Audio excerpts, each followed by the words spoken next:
because in the early 2000s, his father played for us. Ooh, and to me, and I know me, you and Cliff and Kevin, I've talked to even Kevin about it, to me, we've had some great running backs come through here. We've got some guys that are sitting on that record-setting board still, but to me, pure talent, just pure athleticism.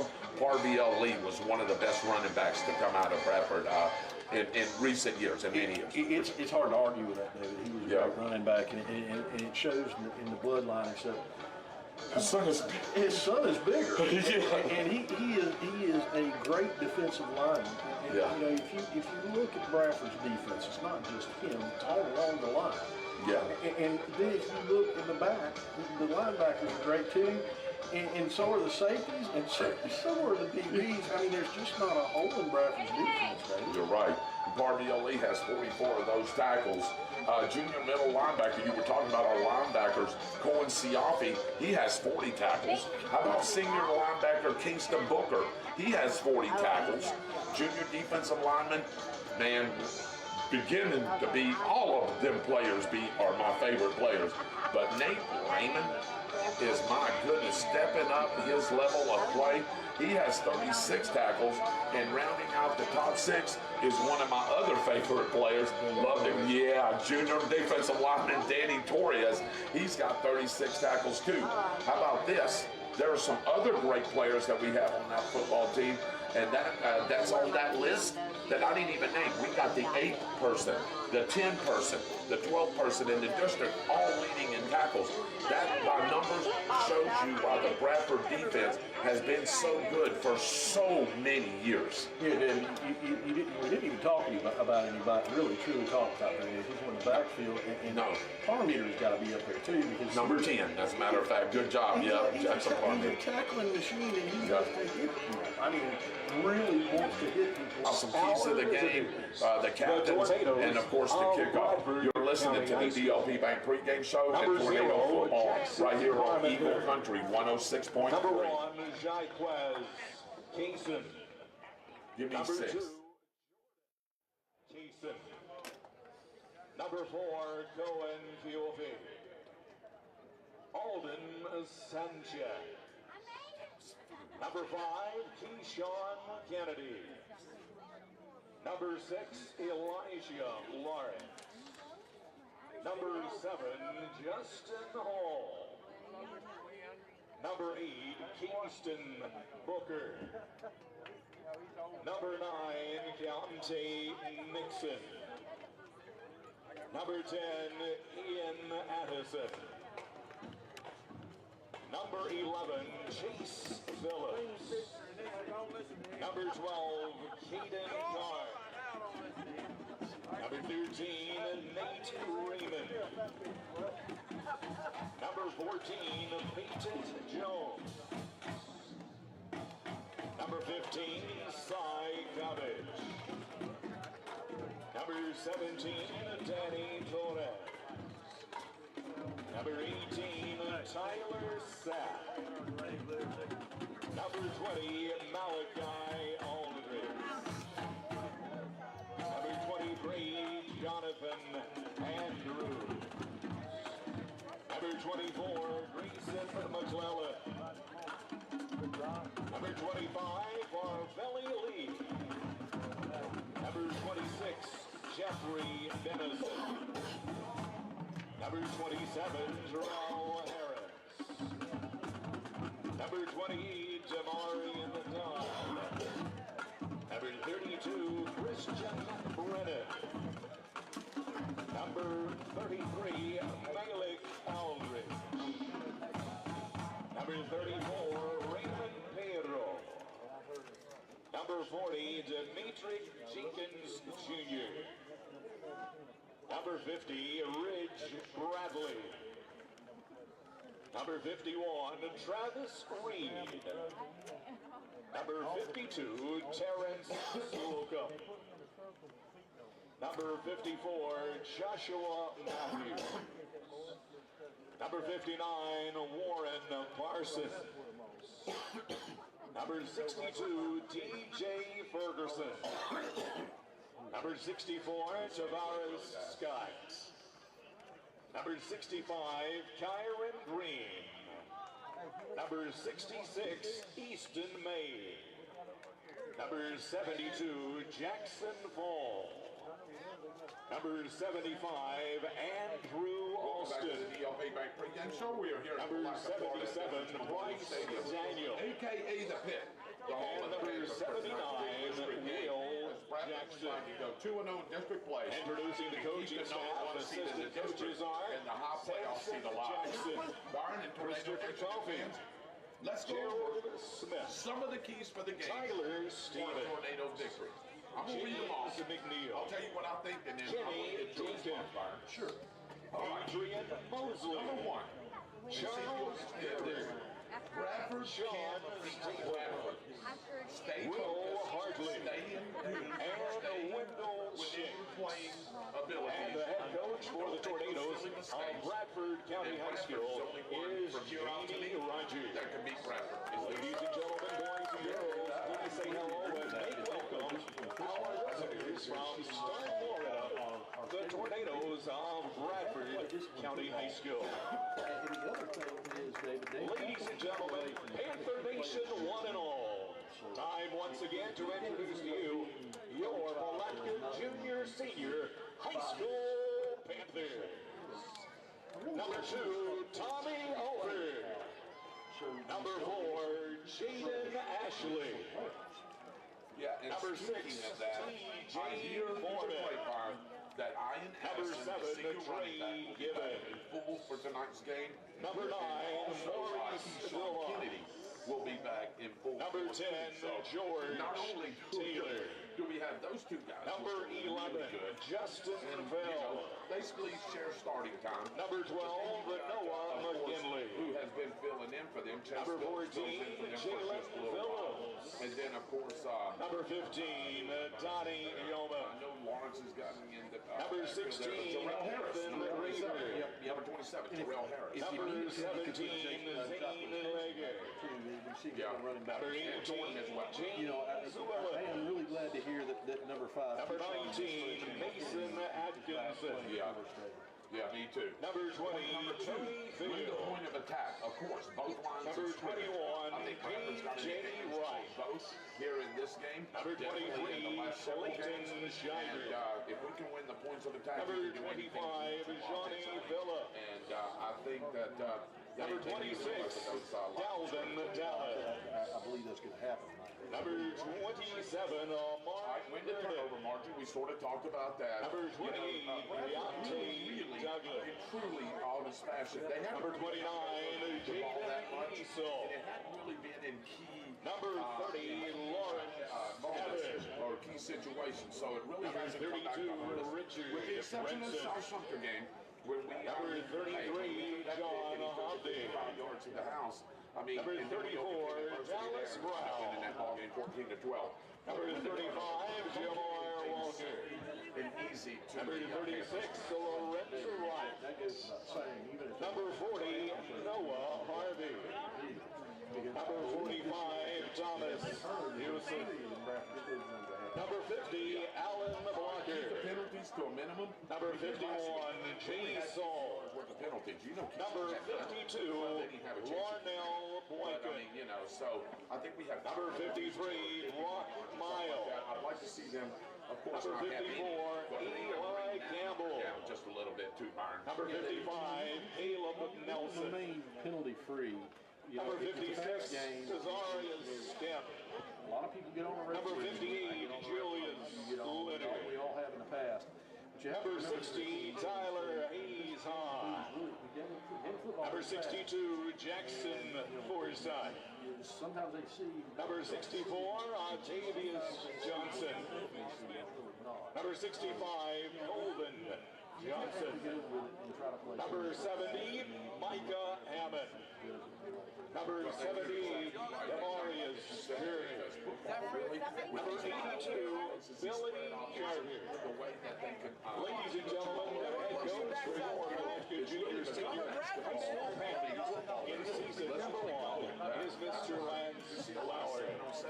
Ladies and gentlemen, boys and girls, and Panther Nation, one and all, please say hello and make welcome your Palatka Junior Senior High School Panthers.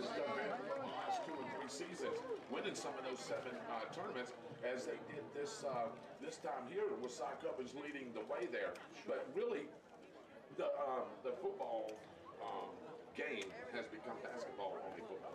Ladies and gentlemen, at this time we do ask that you please rise So used to seeing that spread.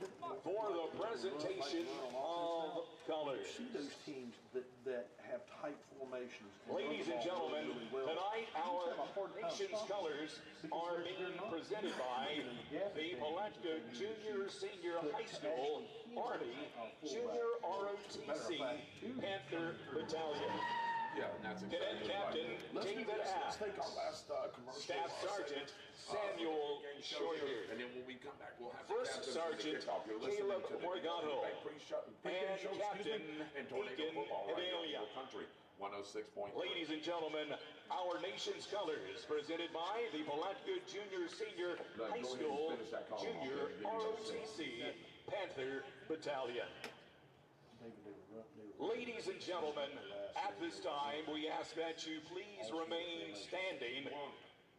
Please remove your caps and please join in song as we honor America with our national anthem.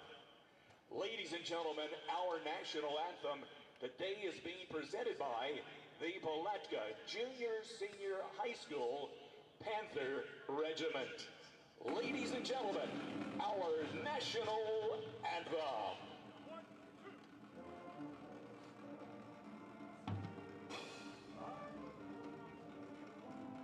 Oh, 5. Yeah, give me the 5.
Senior High School Panther Regiment and our national anthem.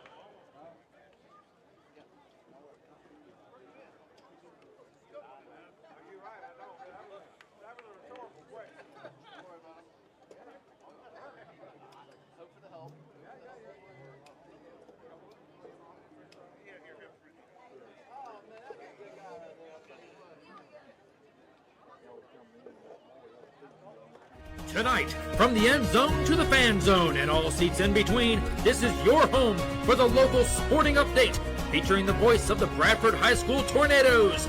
Welcome to On the Spot Sport News with your host, David Rogers.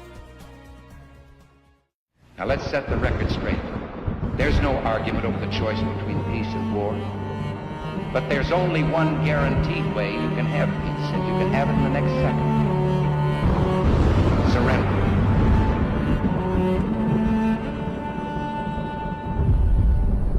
These walls have seen their share of paint, and their share of battle. A fight for glory. They've seen the scarlet and gray rise through the city and into our hearts. All these colors, all this history, all tornadoes.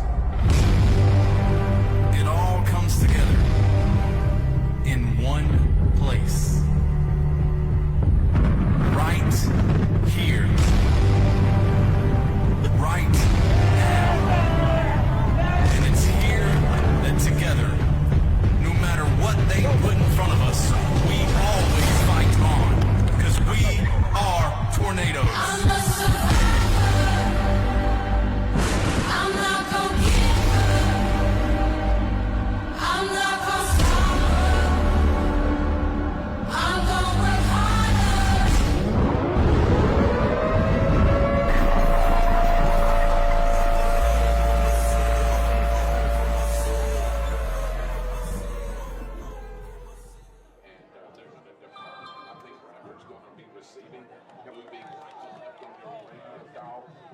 tuned in and been listening to the DLP Bank pregame show and getting ready for Palatka has won the toss but has deferred to the second half of play. So Tornadoes of Bradford County High School football barn and Chuck and everybody else is back there. Danny and Big Kev.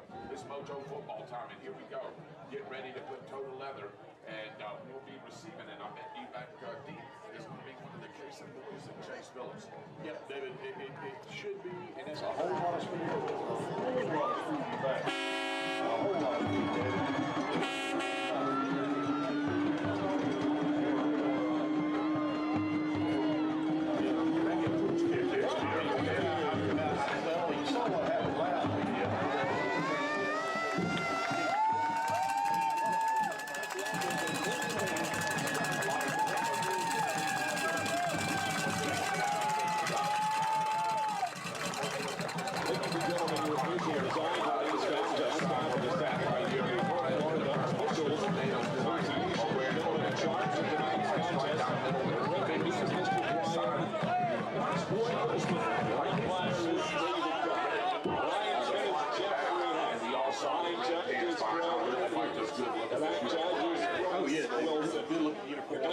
Operator is Mr. Josh Matty.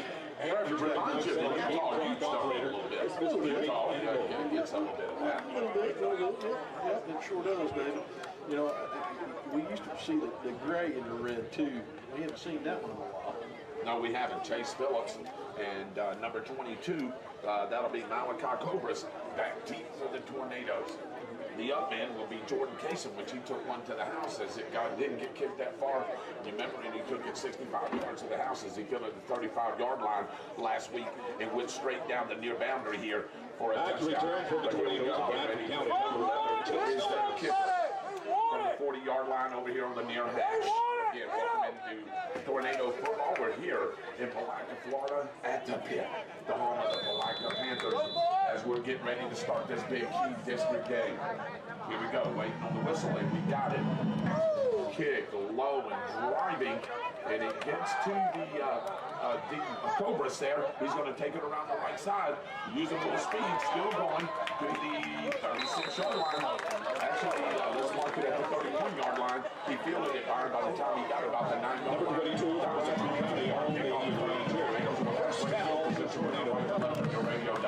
Yeah, Dave, that was a couple great cuts by him too to make that. It was a great return from the way that ball was kicked. I was about to say he didn't let that ball out of bounds, but I don't believe it was that. No, I didn't think so either. It was a pretty good kick. It was hard and low, and almost you got to be a short spot on the field out there for the tornado side coverage, bringing his offensive unit to the line of scrimmage, which was the 31-yard line, and they'll be scrimmaging the ball from the far hash. Yeah, David, they're coming out in not a spread offense. Well, they are. They got two receivers to the left, bunched up, and then one out to the far boundary. But he does have the pistol formation with his running back. Side coverage looking. Pockets breaking down. Rolling to his left. Throws the ball away at about the 49-yard line. And he was getting pressure on the 35 here from the Palatka Panthers. And one right now to side coverage. And I thought he should have hit that receiver over there to the flat iron as he did that little down and out move. And we'd have had a first down there, but the pocket broke down before he could get him the football. Yeah, David, that was great pressure from the Palatka defense, and it was also a great catch by one of our coaches there. Yes, it was. The Panthers are lining up in a 4-3. Now they're showing pressure as the weak side linebackers coming up. Coverage gives the handoff straight out that clock to the running back there. Is that Ian Addison? Up to about the 40-yard line. That's a nice pickup of almost 9 yards. Yeah, that was Ian. That was a good-looking run from him. He didn't look like he lost anything, David. Number 10, Robinson on the carry for Bradford County. Taking on the play, third down and 2 yards to go. The Tornado is going to be 32. Got to get just outside the 42-yard line. Two receivers to the left. His running back is in the pistol formation. And there's the touchdown on the field. All-star of the Tornado. So that's back so instead of Bradford County penalties expected yards. Yeah, David. We talked about those penalties, right? You don't reach third down. This was somebody. inside. You look inside the tornadoes from the outside. They're undersized on that front four, and even in the linebacker position, the tornadoes should really take advantage of their big offensive line to push these guys around. They're showing pressure, coverage, looking, throws the ball just a bit off, or actually to the far boundary, and seems to believe that the tornadoes won't have the push. So that's a quick 3 and out right there. He targeted Nixon that time. He did. Down and out route. And I don't quite know what happened to Nixon. Didn't see the ball or something, but he almost acted like he was ready for the ball. He had a problem with seeing the ball. So 4th down, and let's call it 7. Formation is coming. Line up about 6 yards deep. The Panthers showing a little pressure when they come around the right end, and they did block it. And Panthers are going to have great field position at the 30-yard line. And I don't like that short punt line where he's lined up about 4 yards.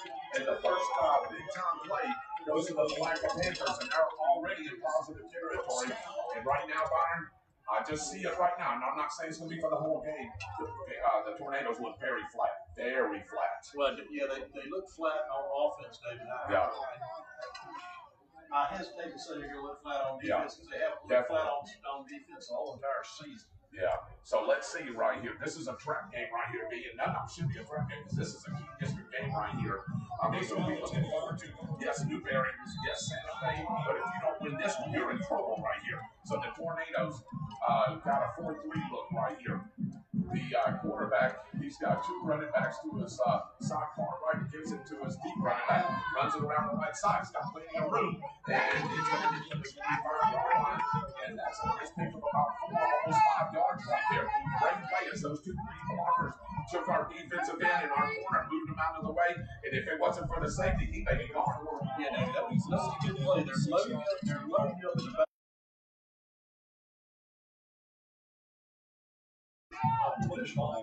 Yes. But they line both of the running backs up on the right-hand side of the quarterback and then ran that direction. Look at this formation, B. One side car left, one side car right, and the pistol formation's the other running back. Almost like a Notre Dame box. Gives it, no, he's going to keep it right there. Oh, and he's fumbled the ball. No, they say he didn't, but he's going to move the line marker just a little bit more. And this is going to be 3rd, and let's call it a long 5 for that first down. That's a great play by the defensive front right there of the Tornadoes. Yeah, this is not an easy offense to defend against. You have to play a side of football when you defend the running team. Yeah, and you can tell that's what they want to do. They got 1 wide receiver out to the far boundary. Nobody else lined up at the receiver position. You do have a wingback right behind right tackle. The quarterback is about 4 yards deep in the shotgun. Looking, gives it up. He's going to keep it himself. Oh my goodness! And he just got popped for that effort right there. Good grief! Get the trunk number. That quarterback's going to think about that as he takes that ball around the right end. They're going to give him 4 progress of about 2 yards. This is going to be 4th and 2, and I bet you that flag is going to go. Yeah, David, I didn't see a field goal kick practice. I didn't either. So I don't even know if they've got a field goal kicker, David.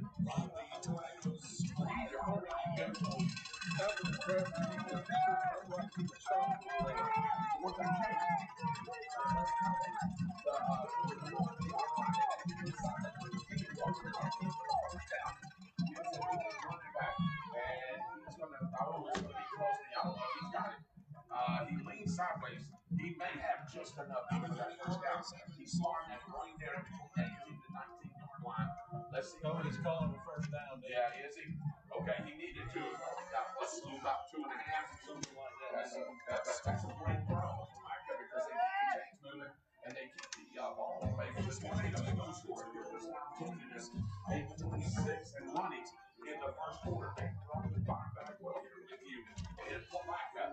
At Bennett Cooper Field, they call it, but it's Veteran Memorial Stadium. What do they call it? What's the nickname? The Pit. The Pit, that's right. So we've got 2 receivers to the right. Cooper formation is running back. Gives it to him. No, he's going to give it on a jet sweep. And he's got plenty of room.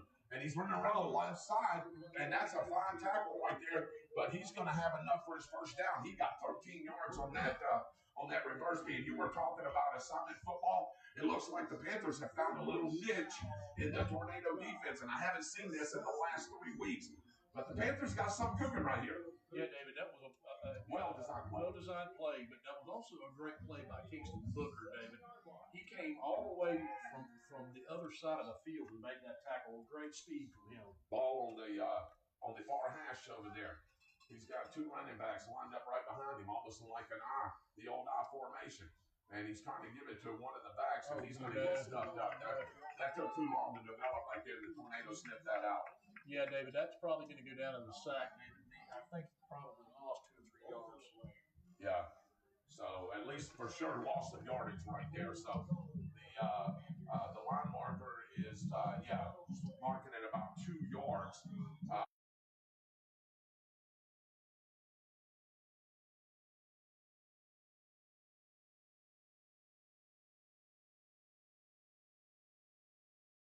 Back is in the shotgun formation. He's got a running back sidecar left and sidecar right.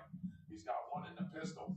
Hands it to that running back. And no, actually he's got it on to the outside right here, B. And did he get in? No. But hey, that was a good run. And right now we are lost on defense. They are running a lot of misdirections, and you said something that resonated with me. Stay at home football. If you move from out of your position, I'm in football. Yep. And David, they're running a version of an option football, David. If one run lane's not open, he's pitching it to the person that's got the open lane, and Bradford's having a little bit of a problem with it right now. Yeah, and this is actually, I believe this is. I'm trying to look at the yard marker B because the play clock is not working. With the exception of the time clock right there. He did get out of bounds, so there's 6:52 left in the first quarter, and there's a flag, and I believe this is going to be a false start on the left tackle.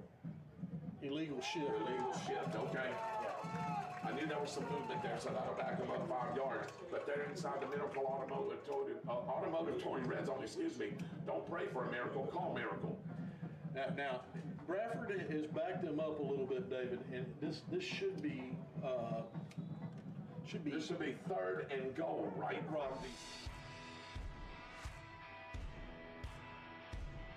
Hey Tornado fans, this is Kurt Miracle of Miracle Automotive and Towing, proud sponsors of Tornado Football. I want to welcome you to beautiful Stark, Florida at David Hurst Stadium, and thank you for letting us be a part of this community. We're here for more than your automotive and towing needs. We're here to be part of Tornado Country. Go Big Red! Look at this set. Yeah, look at this. Misdirection right there. Breaking tackles. But he's going to pay for that at about the 3-yard line as he got spun around. And it looked like Siafi popped him right there. Oh, David, it was Siafi and somebody else hitting him from 2 different directions and spun him around like a top. Man, I hope that young man's all right. That didn't look good. That may have been Booker. That did not look good. That may have been Kingston Booker right there with him. So here we go. This is 4th down, and it's dead, and we are going to call a timeout as the ball. Byron is just on the fringe of the 3-yard line. So with 6:22 left, we'll take a timeout with them. 0-0. We'll be right back with these timeouts on Eagle Country, 106.3. Give me 2. Give me 2. They would stay at home. They would have stopped this a long time. Yeah. Ladies and gentlemen, we welcome our guests from Bradford County. So just need some. I'll be honest with you. I love this type of offense. Oh, no. Good Palatka. I love it. If Bradford can't stop it, they'll lose this football. Well, yes, sir. Dave, you're talking about a short field, too. Yeah. You only have to drive 30 yards. You try to drive 80 yards. This is not Keystone. This is not Keystone players. These guys are athletic. Yeah. You know what I'm saying? They're going to get theirs. All right.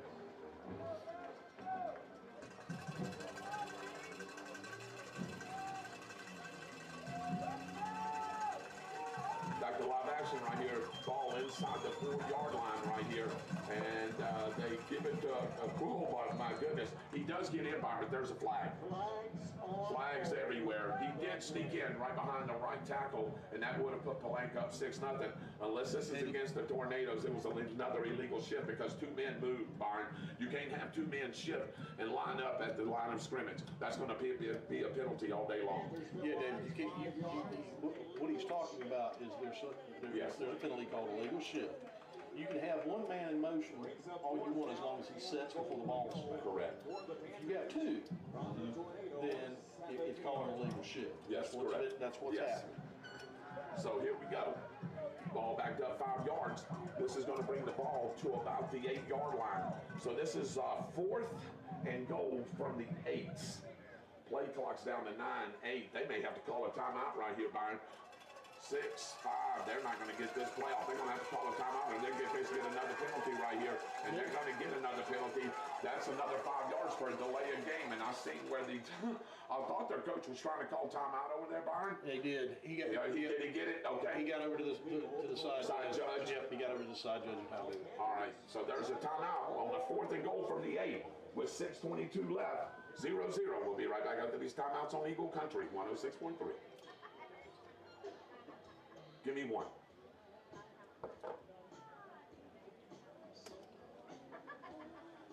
This up.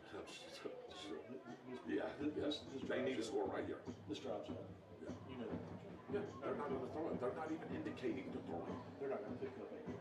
No. Scores from around the county on this fabulous Friday.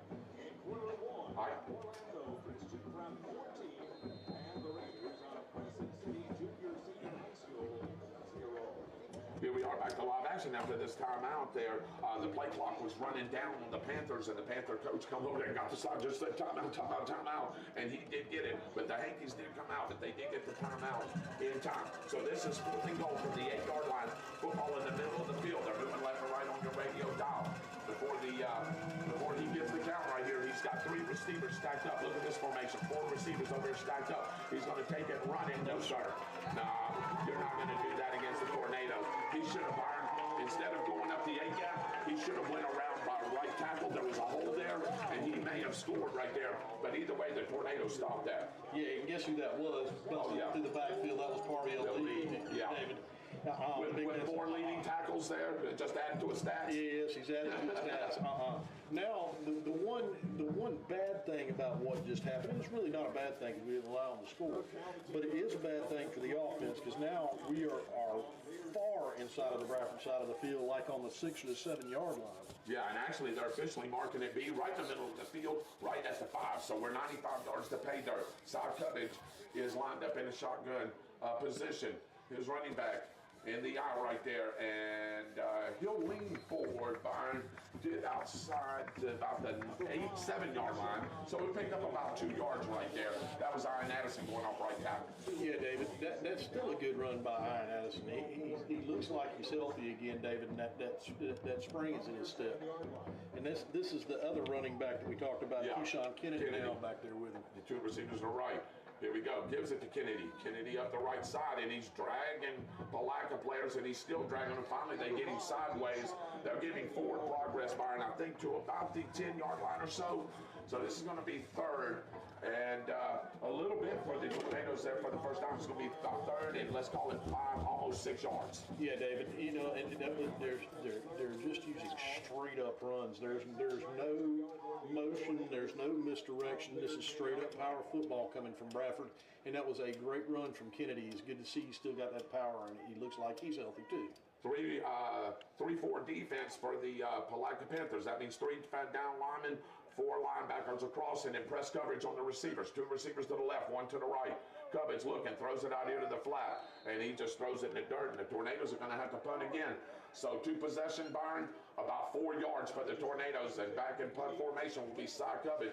He needs to back up a couple of yards because that last one just comes straight up the 8-gap and was blocked. And if they block this one, that'll be a touchdown for the Panthers. Yes, it will, David. The intended receiver, Jordan Casey, was begging for a holding penalty there too, David. Was it called? So punt formation right here for coverage. 2 gunners to down here to the near boundary. One out to the far boundary. And the punt returner standing at about his 49-yard line. Let's see if Sokovich can get his foot into one here. Snap, here we go. And that's a bad kick, Byron. It'll take a tornado roll, but it's going to land at about the 37-yard line, and the Panthers have had great field position on the Tornado side of the football. That was a 22-yard punt. Yeah, David, I'm wondering if the wet field didn't mess with that a little bit, David, because it looked like it came off the side of his foot. And Case is still over there. It's clean as Case. Still over there. Because he's playing defense. Now he's playing corner. He said, please don't call that on me on this side. Call it the same both ways. If you're going to allow that coming from one end. Yeah, we got a water break. We'll take one with them for 4:54 left in the first quarter. No score. We'll be right back at these timeouts on Eagle Country, 106.3. Give me one. How's it sounding, Kev? Appreciate it. Thanks, Kev.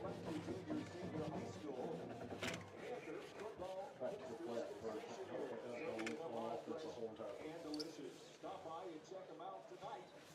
We'd like to all those friendly smiles away, and the delicious food and drink is like none other.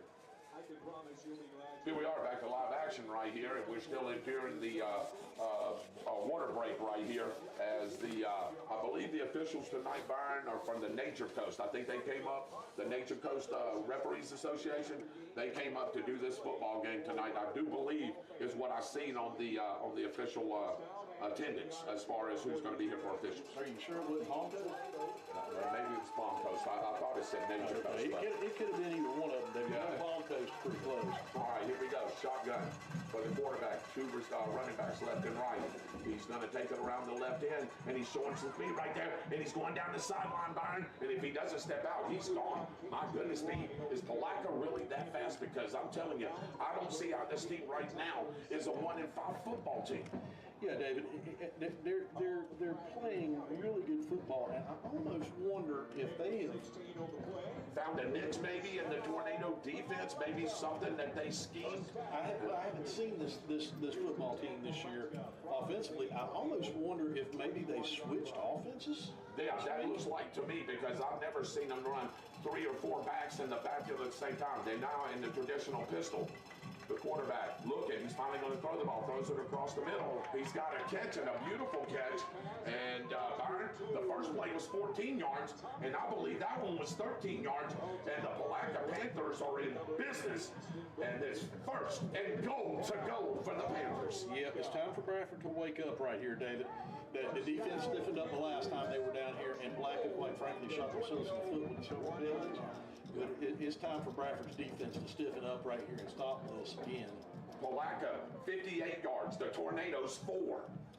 Wow, I would have never said that. Here we go. Sidecar left is his running back. Pistol formation is his other running back. Gives it to him. Oh, no, sir. No, sir. Harvey L.E. and company right there. That's going to be -1. Yeah, David, that was just a great play. They were in the backfield before the ball was handed off. They had a great play by our defensive line. Yeah, big 25 there. Harvey L.E. and company making that stop right there. It's going to be hard to run up the A-gap. Right now, they're getting their runs, Byron, running to the outside of the tackles. And we're not staying at home. And if we stay at home, we're probably making some of those plays. Let's see if we can stop them right here on 2nd and goal.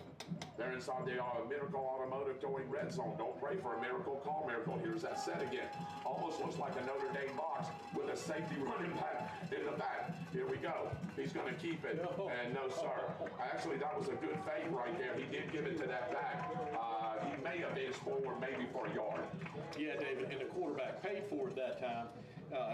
Because as soon as he handed the ball off, he got drilled, David. Yeah, and it looks like he's limping, Byron, a little bit right there. Is that the running back that got tackled? No, that's the running back that got tackled, and the quarterback was not acting right either. No, he wasn't.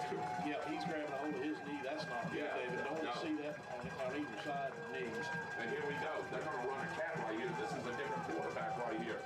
And they're going to try to take it to the outside. No, sir. They're going to lose 3-4 yards right there. And the Tornadoes are fired up on defense. And Byron, that quarterback limping off like that, now it throws the continuity to that offense off. Parviel Lee is Yes, on fire tonight. That's like 3 or 4 tackles he's already made. Good grief. Do you know who leads the District 5 in tackles? Parviel Lee. You know, he just added about 4 more, right? 4 more. Parviel Lee, the junior defensive lineman. We got to come up with a good one for him. We man. do. He deserves a good nickname. Yeah, we do. No score. 2:40 left in the first quarter, and the Tornadoes are trying to stop a 4th and goal right here. The ball just outside. Let's call it the 8-yard line. He's going to try to run it to the outside. Boom! No, sir. He just got drilled, and the Tornadoes have stopped it again. When they want to stop it, they stop it. And there we go. Do you want to say who that was again? That was Parman. On the initial hit that he just... And then guess who turns around and Big 2-5 is standing there and is going to drill him again. Now, I give Parviel Lee all the credit in the world. Yeah. That was number 17, Danny Don Torres, too. Yeah. Torres. I'm sorry. I don't want to be hit by either one of them, especially when somebody else has already smacked me and wrapped me up. And you know what? We've met both of those young men, and we know both of those young men, and we stood beside me. And hey, look, we're not small dudes. My gosh, they're big. They're big. They're big, man. Here we go. 2 receivers are right, 2 to the left. Coverage. Let's see. Gives it to his running back. Straight up the A gap right there. Leans forward for about 4 yards. Nice tackle by about 3 or 4 of the Panthers right there. Number 28 was in on that, the outside linebacker line for the Panthers. Yeah, David, that's just an A-gap run. It's just a straight up A-gap run. And the offensive line blew a hole in there and picked up 4 yards and made the secondary stop. 2 receivers to the left, 2 to the right. Sidecar left is his running back off his left side of his hip. The Palatka Panthers are showing a 3-4 look on defense. Now they're trying to bring pressure. Gives it to his running back. And he took it up the left sideline, right behind left tackle, and gained about, about 4 yards right there. The ball is going to be marked at the 11-yard line. They're still going to be just a tad short for their first down. Got to get it just outside the 12. Give it to him again, David. Yeah, just feed him again. There he goes. Feed it to him again and pushes the ball, and he'll have his first down as he ran right behind right tackle that time. And they made open a hole. There really wasn't the hole there, but they just surged it forward, almost like the tush push. Well, yeah, David. And look, this is what Bradford needs to do right now until they get to a rhythm throwing. They need to hand the ball off and hand the ball off and hand the ball off. Yeah, and look at here. This is tempo offense right there. Covich calls his own number, goes out to the outside right there, and gains about 9 yards. Yeah, that was a little option play, David. The RPO. Yep, an RPO, and he actually pulled the ball back from Addison and took off on the right-hand side of the field and picked up great yardage. Yeah, this is second. Unless he got 8. They officially marked the second 2 from right there. Gives it to his running back. He's going to have plenty of yardage right there as he breaks tackles and gets to about they're going to officially mark it at about the 35-yard line.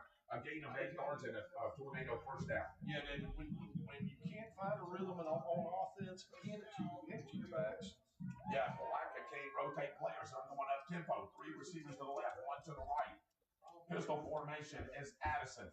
Covich gives it to him off the right side again, and he's leaning forward to the 44-yard line from Byron. What great balance by Ian Addison right there. He should have been tackled for a loss, and he gains about what?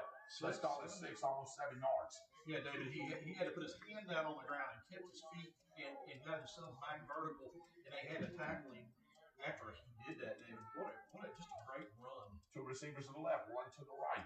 Ball officially marked at about the 43-yard line. Throws it out here to the flat. Caught by Jordan Casey. He's taking it right in the middle. Here we go to the 45, to the 25, to the 50, to the 10, to the 5, to the house. Jordan Casey. Beautiful pass right there. Byron, he just did a little curl. Let me explain what he did. He didn't do nothing fancy. He just went out, did a little curl pattern. Hey, Covich put the ball there. He spun, made the move, and the rest of it was on Casey. Well, let me tell you something else that was really impressive about it, David. As soon as he made that curl, the ball was in. Yes. Yeah. So that was a great throw from Zach Covich, and it was a great catch from Casey. And then Casey made basically 2 moves, and his speed was incredible that time, David. Just great design and play from them. That'll be a 56-yard touchdown pass from Covich to Casey. And And guess who? One of our favorite kickers, isn't it? Tyler Sapp, the senior, number 18. Get ready to see if he can put this extra point through. 6-0 if you're just now joining us. 55-yard touchdown pass from Cummage to Kaysen. No time left in the first quarter, so this will end the first quarter right here after this point after. But we're going to stay right here to see if he can add it. Snap, placement, kick, up, and that kick is good. Still perfect on season. No time left in the first quarter. We'll get ready to start the second. It's the Tornado 7. The Panthers nothing. We'll be right back after these timeouts on Eagle Country 106.3. Any two, man, Kevin, you just missed a beautiful play. Did you? Okay, I got you. Yeah. It was really was well designed to like, play. by the time he made that turn, Kevin, the ball was right there. It was just, it was perfect. And Yes. that first cut he made, he put the speed on, and it made another. It was really a beautiful play. he split the two safeties, Byron. Yeah, he split those two safeties together and just, all right, you got it. I see Bob down there, but I can't holler at him.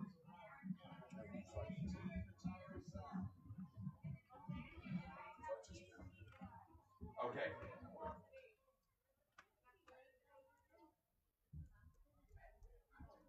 Back return for the Panthers. Number 2, Tommy Alder. There we are, like a lot of action right here. And if you're just missing, we get ready to start the second quarter right here. But toward the end of the first quarter, Cy Cummage hits Jordan Kaysen, and then he takes it 54 yards to the house. Tyler Sapp extra point is good, and it's 7-0, and he's getting ready to kick left to right on the radio dial. Nice deep kick. That's going to go how many yards deep, Byron? About 5 or 6 yards deep in the end zone? Yes, sir. And that is what we needed. We needed to start them back. Yeah. And on their own side of the field. That way, our defense, even if they pick up one or two of those good runs, David, our defense can clamp them down, and they don't have to worry about them being close to their end zone and having to protect their end zone again, David. I want to say something about Tyler Sapp. You know, we've had some good kickers. Me and you seen some, Kevin's seen some, but not like the likes of Tyler Sapp. Tyler Sapp is very special. He's got it strong. It don't look like he should. He's got a strong leg. The only Bradford kicker that I've ever seen that I would say is better than Tyler Sapp this year includes John Francis. Yeah. And they get absolutely nothing right there as they try to run up the right side. And you're right, B. I didn't know John David Francis. I did hear of him. I've seen him and I've met him a couple of times. But they say, man, that guy could kick it from here to New Orleans. I mean, he didn't play for the Gators. Yeah. He played in the NFL for a while, too. Yeah, you did. So here we go. They got absolutely nothing right there as Cardi Ali, Danny Torres, and Cumbie in on that tackle right there. I wonder what they do. Those were total tackles. I guess if you assist, you still get a tackle too. I guess that's the way that they're keeping up with the stats. But let's see what they do right here. The quarterback, ran into his running back, but he's going to have a little room right there, and he'll get to about the 25-yard line. He'll need to get to the 29. It's still going to be about 4 yards short of that first down. Yeah, David. Ooh, and that's not a good thing right there. No. Parviel, shake that hand off, buddy. Yeah, shake that off right there. Yeah, did you see Casey coming up to him with, yeah, hey, man, don't worry about that. Now, Parviel is a tough young man right there. He'll get over that for sure. 4-3 look for the Tornadoes. Press coverage on the receiver. You're looking at third, almost 5. Let's call it a long fourth for the first down. Here they come again. They're showing pressure. And two running backs left and right. Gives it to his ball. The ball's loose. The ball's loose. And the Tornadoes is going to pick it up. And it's returned all the way back to the 12-yard line. And boy, oh boy, oh boy. First of all, who goes to hit? You know who picked it up. Yeah, that was Malachi Aldridge. That picked it up. Yeah. David, but I'm not sure. I want to say that was Danny Torres that popped him right there, along with some others, and then Aldridge recovers the football, and the Tornadoes are in business in positive territory already in what? The Miracle Automotive Towing Red Zone. Hey, Dave. Don't what? Don't ask for a miracle. Or don't pray for a miracle or ask for a miracle. Call a miracle. Yes, call him right now. Yeah, they've seen enough of that, and they started playing hard-nosed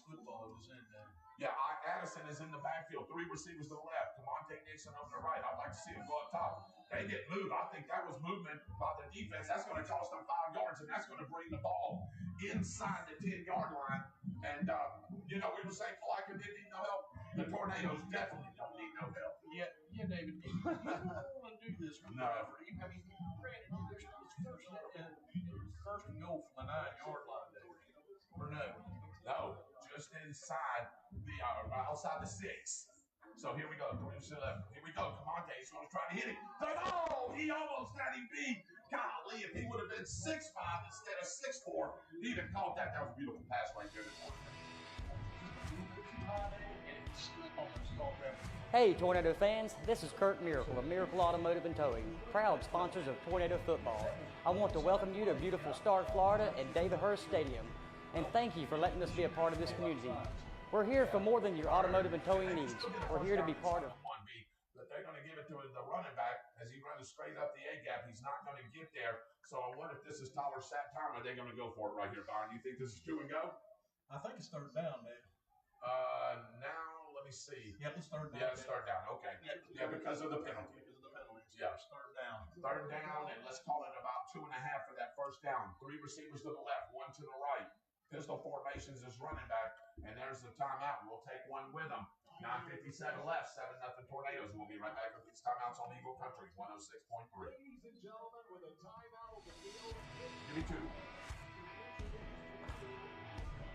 Hey Tornado fans, this is Kurt Miracle of Miracle Automotive and Towing, proud sponsors of Tornado Football.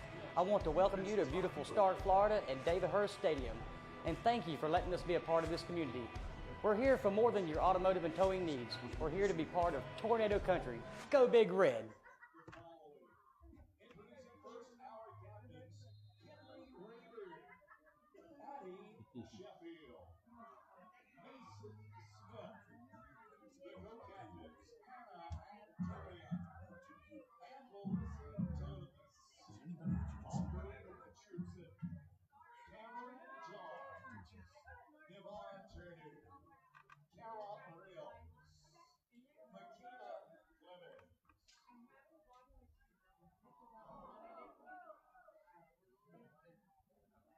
Here we are back to live action right here, Byron. And while we were gone, the Tornadoes ran a play. He tried to give it to his running back, and he fumbled it. He just had to get on it.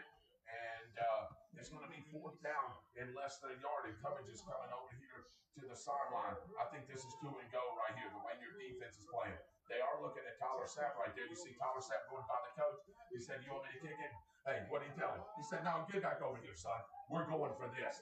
4th and short right here. They can still get a first down inside the 2-yard line. 2 receivers to the left, 1 to the right.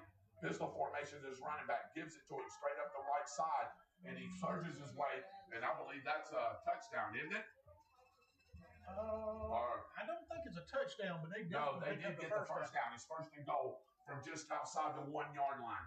2 receivers to the left, they're going up tempo. 1 to the right, and that's Nixon. Ian Addison again, give it to him, feed him. That just walks in. Yeah, just waltzes in right up the right side right there. And that's a Tornado touchdown, and the lead now will start keeping up. David, I want to tell you something about that play. They hammered the ball up the middle, they hammered the ball up the middle, they hammered the ball up the middle. That was a play that was designed to look like it was going up the middle, but it off the right side. All of the Palatka defenders that were in the middle, all stormed the middle and hit all the gaps in the middle, and there was nobody there on the outside to stop him from walking in the end zone. That was a well-designed play, too. Right tackle and right guard, Andrew Alston and Bryce Daniels right there, opening up that hole, the big 2 offensive line. Byron, have you seen our big offensive line? Oh, yeah. They're huge. Yeah, you notice I stopped talking about feeding them buffets and stuff. Well, you can take them to a buffet. No. You just don't want to take them to a steakhouse. No. You don't want to even take them to a buffet? No, because they'll run us out. That ain't what they told me. They said you're ready and you got your wallet open for them. I tell you what, if they win a state title, I'll do that. Me too. I'll help you. Yep. All right, here we go. Tyler Sapp is looking over here. I don't know what the holdup is unless it was an equipment or they forgot something. Anyway, Tyler Sapp's coming on. The holder is Sokovich. No, that's Parmenter. That's Parmenter? Okay. So, no, Parmenter's right. Isn't that Parmenter right there? What is that? Uh-oh. Oh, it's spot to hold the ball. Spot to hold the ball. right. It is Parmenter, though. No good. No good. He finally missed one. Yeah, they rushed that day. They did rush that, and that kick is no good. And actually, you know what? That wasn't even Sapp that kicked that, wasn't it? Because that was a left-footed kicker. I want to say that may have been Cummings. I didn't see Sapp out there. Now he's coming out. That was side coverage. That was side coverage. And I wonder if Sapp is hurt. Did he pull something? But anyway, he scored 13-0. We'll stay right here. We got the Murray Automotive Group halftime show. Now he's got his tee out there, Byron. Wonder what that was about. I wonder if they was maybe going to try to do a 2-point play, didn't see what they liked, and rush the kick. Yeah, that's probably it. Yeah. And by the way, Coach didn't miss that by much. No, he didn't. So Sapp is still perfect. Yes, Sapp is still perfect, just to let everybody know. So, new score, 3 minutes gone in the second quarter. It is 13-0 Tornadoes, and Sapp will be kicking from his 40-yard line, from left to right, from the near hash here. 2 deep return in and 2 up in for the Palatka Panthers. Let's see. He's going to get ready to put total leather to a beat. Let's see if we can get down there and stop something. Yeah. Well, that's a nice. You're not going to return that. No. And that's going to roll out the back of the end zone. You know that's going to be like a 70-yard kickoff. Yeah, that is crazy. David, there is nothing wrong with Sapp. Good grief, another bomb, David. You know, you talk about looking at players and seeing college level talent on teams. You don't often think about looking at kickers, because most of the time at this level, kickers can't kick like Sapp. No. He's got a cannon for a leg, and there's going to be some Division 1A school come calling for him, I promise you. Yeah, and I don't know if he doesn't have any offers or not. I haven't heard of any, but I guarantee you they're going to be come calling, as he is a senior this year. And boy, he can kick it. All right, here we go, B. Panthers starting at their 20-yard line, moving right to left on their radio dial. 4-3 look for the Tornadoes. Press coverage on the receivers. Now he backs off of it over here on the right side. Running back left and right. He avoids the rush. And boy, he didn't avoid that second, man. My goodness, he almost took his head off right there. At about the 20. Number 0, Jackson Parmenter. Come in there flying through there with extremely bad intentions that time, David. Good grief. He actually lost a yard and a half, Byron. So let's call it 2nd 12 from the 18-yard line. Line to gain is going to be just outside the 30-yard line. If you're just now joining us, David Rogers and Byron Bagwell here with you at Bennett Cooper Field, Veterans Memorial Stadium, a.k.a. the home of the Palatka Panthers. And right now, it's all good for the Tornadoes. They started off slow, but they picked it up in the last 2 drives. They're leading 13-0, and that's a nice positive play right there by their running back, because he just took it straight up the A-gap. Yeah, David, that was a nice job by our free safety. Guess who? Yeah, Jacquez Casey? No, that was Jackson Parmenter. Was that Parmenter playing? Okay. Yeah, Parmenter just comes. I haven't seen Jacquez Casey too much out there. I wonder what's going on there. I think he's a little dinged up or something. Maybe he is, because he's usually playing that Roman free safety position. But now Parmenter's going to have to come up. And he's also played a little strong safety. They ate that up. That's too slow developing. That's going to be punt formation for the Palatka Panthers. Byron, too slow on that handoff. And those guys are just shooting the gaps right there and threw that guy, that running back, for about a 3-yard loss. Yeah, David, I'm going to tell you the gap integrity has been so much better since that first drive from Palatka, David. Yeah, I noticed that Chase Phillips, and I know he's become one of our deep and dangerous return men. But Jacquez Casey is usually, I wonder if he's a little dinged up. Yeah, David, I can't imagine anything else being going on. Yeah. All right, here we go. Punt formation. Phillips standing at his own 45-yard line. Here we go. High driving punt. Phillips will field it at the 44. Next move. Tries to go up the right side and spins, and he's still spinning. He's still on his feet, and he'll have forward progress to about the 48-yard line. That's going to be about a 7-yard punt return, and that was good coverage by the Gunners for the Palatka Panthers. Yeah, it was good coverage, David, and I'm glad Phillips is all right. He always got his helmet ripped off that time. Unfortunately, the referees didn't see it. So, and I think number 4 right there too, Cohen Siafi, he got his ripped off too. So here we go. Ball at the 48-yard line. Positive territory already on the Palatka Panthers side of the field. 2 receivers to the left, 2 to the right. Nixon over here to the near boundary. Pistol formation is his running back. 4-3 look from the Palatka Panthers. That's a great play. And that's a great play by their number 2, their corner right there, anticipating that throw to Nixon, and he's going to lose 3, almost 4 yards. Beautiful play by number 2, the corner. Yep, Tony Alford, we've called that name before in games past. He's a senior, David. He's a pretty good player. And I'm surprised that we haven't seen him playing some quarterback, remember? Because we thought he was going to play some quarterback, but he hasn't as of yet. Let's see, gives it to his running back, straight up the A-gap. Dragon players, and you know that is, he's still going, Byron. Forward progress, the tush push, he's still going. They'll finally stop progress at the 40-yard line. That's a big, almost 9-yard pickup, and I'm glad to see number 5, Keyshawn Kennedy, back in full action. Yeah, David, Kennedy is a big, powerful man, and that was a very impressive run by him to make it third and manageable. Third. And a little less than 3 yards for the first down. Gives it to him again on the right side. He's still going all the way down to the 25-yard line. That was Ian Addison that time. And both of them, Byron, what I like is they both got power. Addison a little bit more with the speed, and you just seen it right there as he just busted that hole, and the speed did the rest on the back end. Well, our offensive line just took over their offensive line. They had 6 or 7 yards, all of them 6 or 7 yards down the field that time. Yes, they did. So 3 receivers to the left, 1 to the right. Here we go. Looking. Cy Cubbage throws it deep. Has he got Nixon? He does. Nixon had 2 steps on him, just overthrew him there by about 3 yards. Yeah, David. I think what Cy Cubbage is doing, I think he's actually thinking that Nixon is really pretty much bigger than he is tonight for some reason. The connection is not quite there like it normally is. 2 receivers to the left, 2 to the right. Addison in the pistol formation. The big offensive lineman down in their stance. Palatka showing a 4-3 look, press coverage on the receivers. He's going to give it on an end around. They're trying to get to the outside. Oh, look at that slot jump there. And the safety come up and finally popped him right there. But he still got a few yards out of that. Yeah, he sure did. Are they going to call jumping on him, David? Did they throw the flag over there on the sideline? I think so. I don't know if they just called holding or if they called false start and they called jumping. All right, let's see here. I'm waiting on the white hat here to give the official call. He did. He called it on the other side. I couldn't catch exactly what he called. All right, either way, it's going to be a penalty against the Tornadoes, and I don't think you can jump a player in high school football without it being a penalty. There he goes, yeah. That's going to cost them, Byron. Look at there. It's going to cost them 10 yards for doing that, so that's going to back the ball all the way up to the 33-yard line. I thought that was just a 5-yard penalty, but it cost them 10. Now it's going to be 2nd and a long 18 for that first down. They call that or holding, David?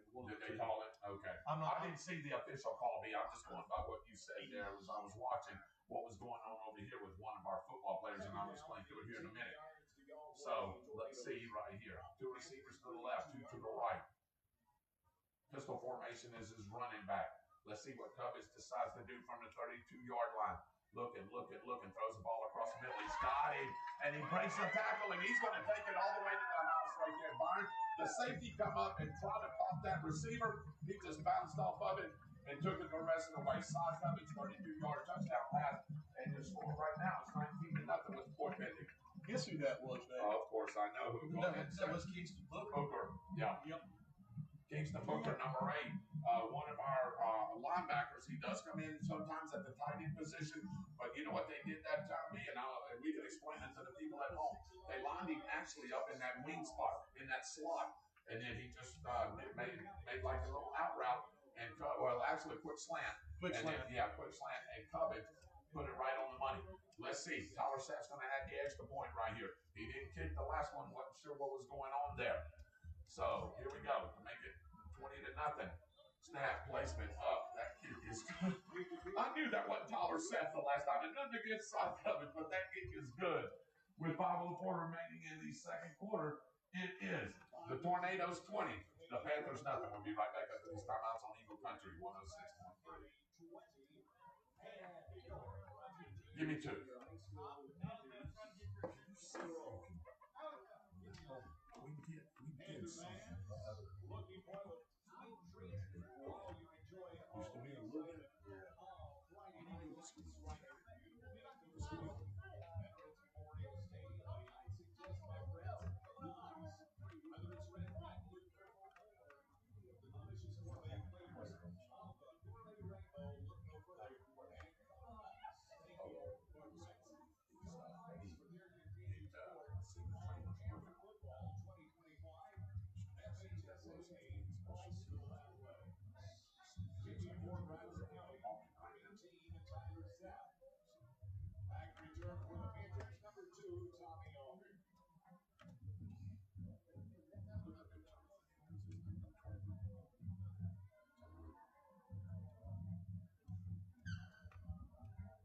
Kick high and deep, and he better jump on that because the Tornadoes are going to be all over it, but he's using his speed. But the Tornadoes has got more speed, and I'll tell you, is that a safety? I think that is. Oh, they're going to give him forward progress speed just on the outside right there. I thought they tackled him in the end zone. Oh, boy.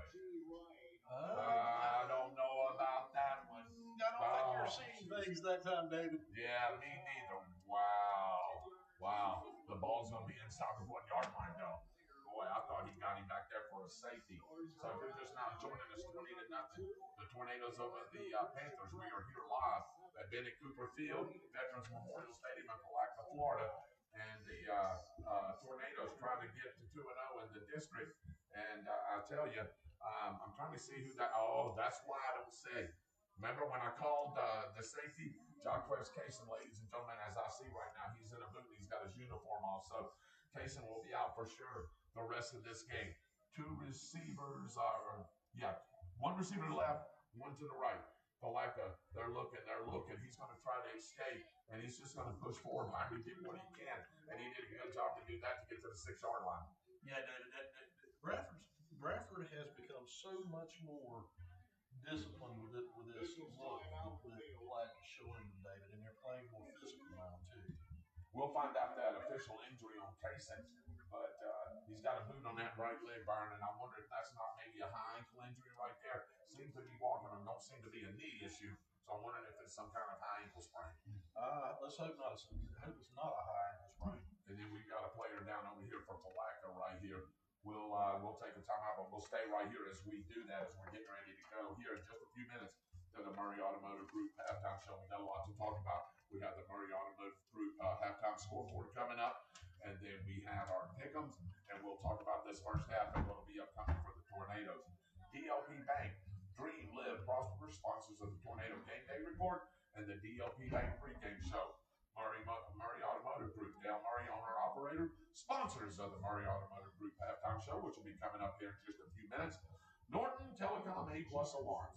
Max Norton, owner-operator, and sponsors of the Norton Telecom A+ Alarms post-game show, and we'll go over the rest of them here in just a few minutes. Here we go. This is a third, and let's call it a long three for the first down. He's going to keep it, no, sir. Well, no, he busts it right there, Byron. Oh, my goodness, and he may be going to the house. No, but I tell you what, if he would have took the other angle, it would have been an 84-yard touchdown run. But either way, he's going to get it up to the 39-yard line. 23 yards on that game, and a Panther first down. Moving right to left with your radio dial. Beautiful one. Yeah, we talked about Tommy Alford before. Yeah. That was him, and I think he was playing quarterback that time too. Like in that cat? Yeah. So, there's a timeout. We'll take one with them. 4:25 left. 20-0. Palatka on the move. We'll be right back after these timeouts on Eagle Country 106.3. Timeout on the field. Officials timeout. Official Give me two. timeout on the field. Football fans, is your enjoyment. It's been really great. It's really been great. If I had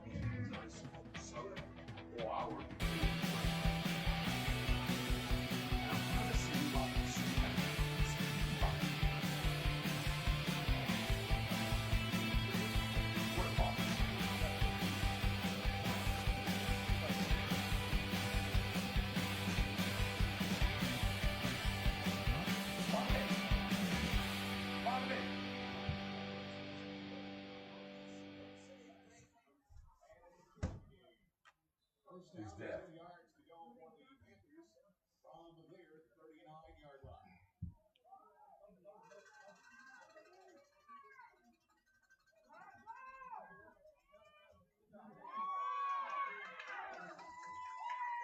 First and 10 for the Panthers at the 39-yard line. But we're just back that up to the 32-yard line.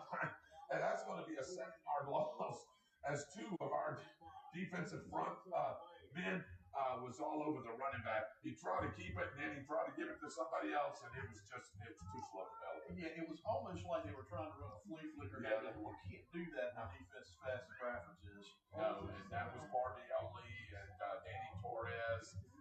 Who else is over on that other side? Give him the tackle, too. That was a nice job. I'm glad the young man is up now because that was a whole lot of weight just crashing down on him today. That was a very vicious tackle from two very big players from Bradford. Two receivers to the right, two to the left, looking, throws the ball out here deep. He's got this. Oh, my goodness. Did he make the catch, B? No. No, and it was almost ball hawk right there. And great play there as the corner just stuck with him all the way down, and then the free safety came over and gave him a little help. Yeah, number 22, I believe, had his number 22. That's Malachi Cobras. Malachi Cobras, I believe, had his hands on that ball. I believe he did too, and then the free safety come over there with a little back end help. All right, this is going to be third, and from here to start for a first down, they've got to get the ball to their own 49-yard line. 25 seconds on the play clock, 24, 23, counting them down. The play's coming into the Panthers right now, and is that who's that quarterback there? Is that Oliver? That's still number 12. That's still number 12. Okay, so two to the left, nobody out to the right. He's got a running back sidecar right, and just that ball is over his head right there, and he just had a fall on it. Byron, this is punt formation for the Panthers. So that drive, Byron, produced great yards, and then lost about 12 or 13 on two straight plays. Noah McKinley is who's back there, quarterback, David. He's their junior quarterback. And that was a very smart play by him because if he'd have tried to pick that up and try to do something with it, he probably would have been creamed right here. There's a Bradford County player in the backfield always on top of him. Yeah, and I believe he's coming out to get him a rest. And that may have been big 23 right there, Jonathan Andrews, as he's coming off. Look how big he is, B. Let me tell you. I'll tell you a little story after we get this punt off right here. That was almost blocked, but he's going to get a nice little roll with that. The Tornadoes will pick it up right there. Went to the right, now he's back to the left. That's Chase Phillips going down the left sideline. He's still on his feet and steps out. At the, let's see when they're going to officially mark it. I'm looking for the side judge over there, Byron. But it's going to be on the Panthers side of the field right there. 42 or 43 yard line. Yeah, that's what I'm thinking right there. It looks like the 42-yard line. That's a nice 18-yard return for Chase Phillips, and he's about as dangerous as can be. Lots of speed, David. We talked about that in the pregame show. Lots of speed, especially lots of speed everywhere in Bradford's team. So Jonathan Andrews, came over from Lake City last year. And he stuck with the program. He wanted to play running back. We did play him a little bit of running back last year. And this year, because of his size and because of the playability, they said, hey, do you want to play defensive line? He said, sure. And guess what? He's been a great addition to that defensive side of the football, and that's what makes our front four probably one of the most ferocious front fours in this area. I'm going to tell you something, David. Don't be surprised to see him in the playoffs in that backfield. Oh, yeah, for sure. No doubt about it. All stops come out there, right? Yeah. I mean, you put somebody that big in fullback and just hand them the ball on goal line situations. 2:29 left in the second quarter, right before we get to the half, right here. It's 20-0. Tornadoes, if you're just now joining us. 2 pass plays and a touchdown run. And we're moving left to right on your radio dial. Stoppage right. He's talking to one of the Palatka players right there. I'm not sure what's going on. And there's a clock issue because the play clock hasn't started yet. It's still sitting on 25, but it won't start until after he blows the whistle in. So I'm wondering if this is something else. You see where Coach Rogers is? Coach is almost at the half. Yeah. Trying to figure out what in the world is going on. Yeah, and actually, I think they're still trying to figure out where the line of scrimmage is, and where I see the flag and the yardstick, it's sitting at the 36-yard line, Byron. So they gave us 6 more yards than what we thought we had. Now they're all converging over here with Rogers. And while they're doing that, we figured that out. We'll talk about our sponsors. How about Bayway Cleaning Services? Lee Rowenbaum, if you're listening in, brother, we appreciate you. Owner, operator of Bayway Cleaning Services. Check their website at baywayservices.com. Dick's Wings and Grill. Check their specials. Hey, Robert, and our boys, Jimmy and all them guys, Marla and all them, they're over there listening. So I couldn't think of their names. They're probably going to kill me after that. Roberts Insurance, Scotty Roberts, owner operator, sponsors of All Things Tornadoes, Monday mornings at 7:40. Then we got BK Law, Bernheim Kelly, Injury Lawyers, keeping it real. Miracle Towing and Recovery. It's no miracle. You call, They come. that's it. Jones Gallagher Funeral Home, Stark and Keystone Heights, the Downtown Grill. David Rogers does trivia there on Thursday nights. Did it last night. We had a nice little crowd. R&B Fencing. Yeah, hey Rob, hey Barbie. They do chain link and wooden installs Yes, sir, they do. and much more. They do a great job too. Yes, they do. Hello, Rob. Hello, Martin, if you're listening in. Durance Pumping Well Drilling. For assurance, call Durance. Yeah, Tony's Italian restaurant. Open for lunch and dinner every day but Sunday. Pepperoni pizza. Good grief. Hey, what can I say? I like pepperoni pizza. Yeah, you were choking me up with that, man. And I'm not sure what was going on out here. We'll finish some of these sponsors here in just a second. Okay, they did back the ball up. We thought we were right. They backed the ball up to the, let's call it the 41-yard line. I figured out who the referees are now. The Nature Coast, I told you. They're the Lake Como Referee Association. Two receivers, don't pay no attention to them, ladies and gentlemen. Two receivers to the left, two to the right. 4-3 look for the Palatka Panthers, but they are bringing those linebackers to the outside of the defensive tackles. Side coverage in the shotgun formation. They're still, I don't know what's going on here. That is a lot of play stoppage right here. And we're waiting for the white hat to blow the play, and finally he does it. Now the play clock starts. 15, 14. Side coverage is looking to get this play off. He looks over to his receivers to the left, says, run this play right here. Looking. He's got plenty of time. Throws it across the middle, and that's a nice hit at the 31-yard line. Boy, and I'll tell you, number 35 held on for dear life as that catch was made by Number 11. number 11, Chase Phillips. Chase Phillips again. Just on a down and in right there, baby. Yep, Chase Phillips is having a great game. And by the way, Side Coverage is not having a bad game either. He's missed a couple throws, but he's also thrown for 2 touchdowns. So. Yes, he has. Two receivers to the left, one to the right, second one from just inside the 31-yard line.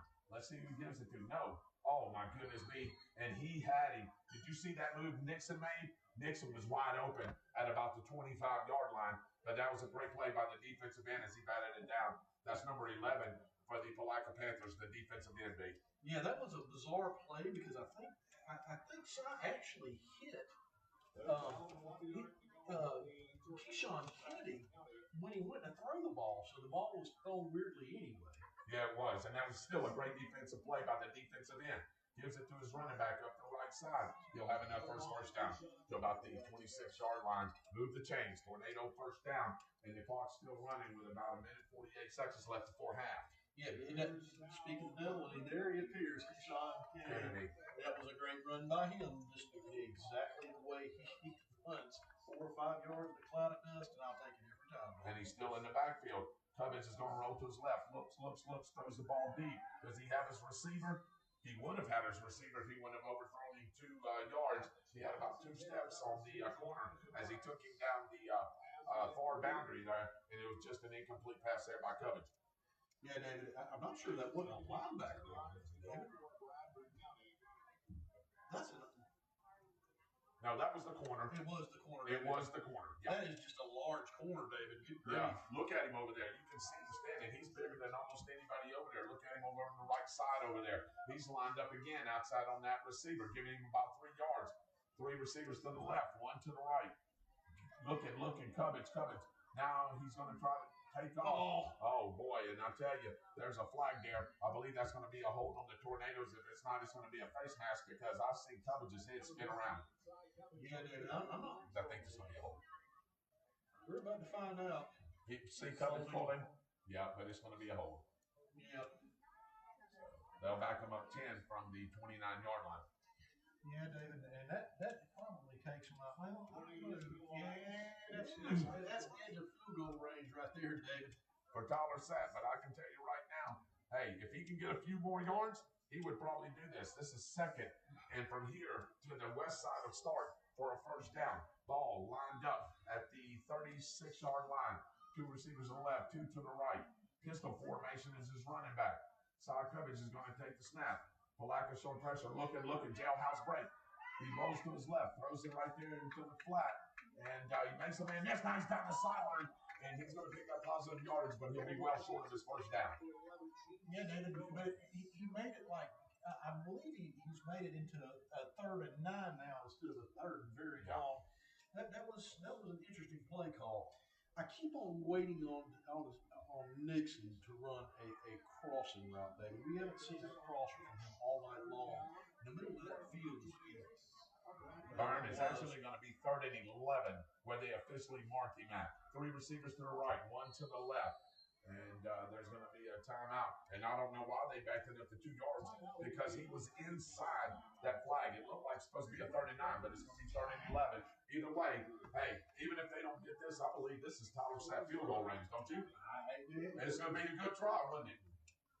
He's got the leg. Yep. And look at him. You see him? He's begging Coach Rod. Hey, let me kick this one. Let me kick this one. There's about a minute, 11 seconds left before we go to the Murray Automotive halftime show. It's 20-0. David Rogers and Byron Bagwell here with you in Palatka, Florida. And back at the radio station, our good radio crew, Chuck Kramer. Hey, you know Chuck Kramer? I know Chuck Kramer. Do you? Do you know Danny Bellis? I know Danny. Hello, Danny. I know you're doing the commercials. Hey, Kevin ain't doing much. Is he, huh? I know he's not. And Big Kevin Howe back at the radio station as well. What a great radio producing crew we have. Yeah, you were wanting to give him hugs earlier. Now you say he's not doing No, well, you told him I was hugging on Roger, so he wouldn't give me hugs then. Well, so I'll take him from Danny. That's okay. Okay, that's good. All right. So look, Tony's Italian Restaurant. Go ahead and say it again. Double pepperoni pizza. Hello, Tony. Hello, guys. I hope y'all are enjoying the football game back at home. Here we go. We're going to go ahead and run this 3rd and 10.5. Let's call it. Here we go. Side coverage. Looking. Pocket breaks down. Now he's going to take off. He's telling him to go. Goes back behind the line of scrimmage, and he just throws that ball away incomplete. And let's see if Tyler Sapp is going to get a shot by it, and he is. Let's make it official and see what this official, I think this is going to be 40+. Let's see, David. You're going to spot the ball at the 28-yard line, at 29-yard line? Let's see, 28 yards on the far hash. So 10, 38, and 7. This is going to be a 45-yard field goal. Tyler Sapp looking at a 45-yard field goal, ladies and gentlemen. This kick will be coming left or right on your radio dial. We'll jump out of this booth if he makes this, Byron, but he's got the leg. Let's see if he can do it with 1:02 left in the second quarter. Snap, not yet. Snap, placement, down, kick, up. Is that kick good? It is, David. That's a good kick. 45-yard field goal from Tyler Sapp, and he never. That would have been good for 52. And your new score is the Tornadoes 23. Panthers nothing. Going back up. He's got that on Eagle Country 106.3. I cannot believe we just did that. Give me 2, man. I cannot believe he just made that field goal. Hey, that would have been good for 52. Oh my gosh. Yeah. All right. Thank you. Golly. Dude, that type of thing right there was close games in playoff games. That's what. Golly. Good grief. And he's fixing to kick this into the end zone. You know that, right? Yeah, he's high. This may go through the field goal. This may. You said David, that was pretty, wasn't it? Dave, that was pretty, wasn't it? That was pretty. You said 2, right there. Yeah, 2. Good grief. 2 seconds. I got your audio right. good.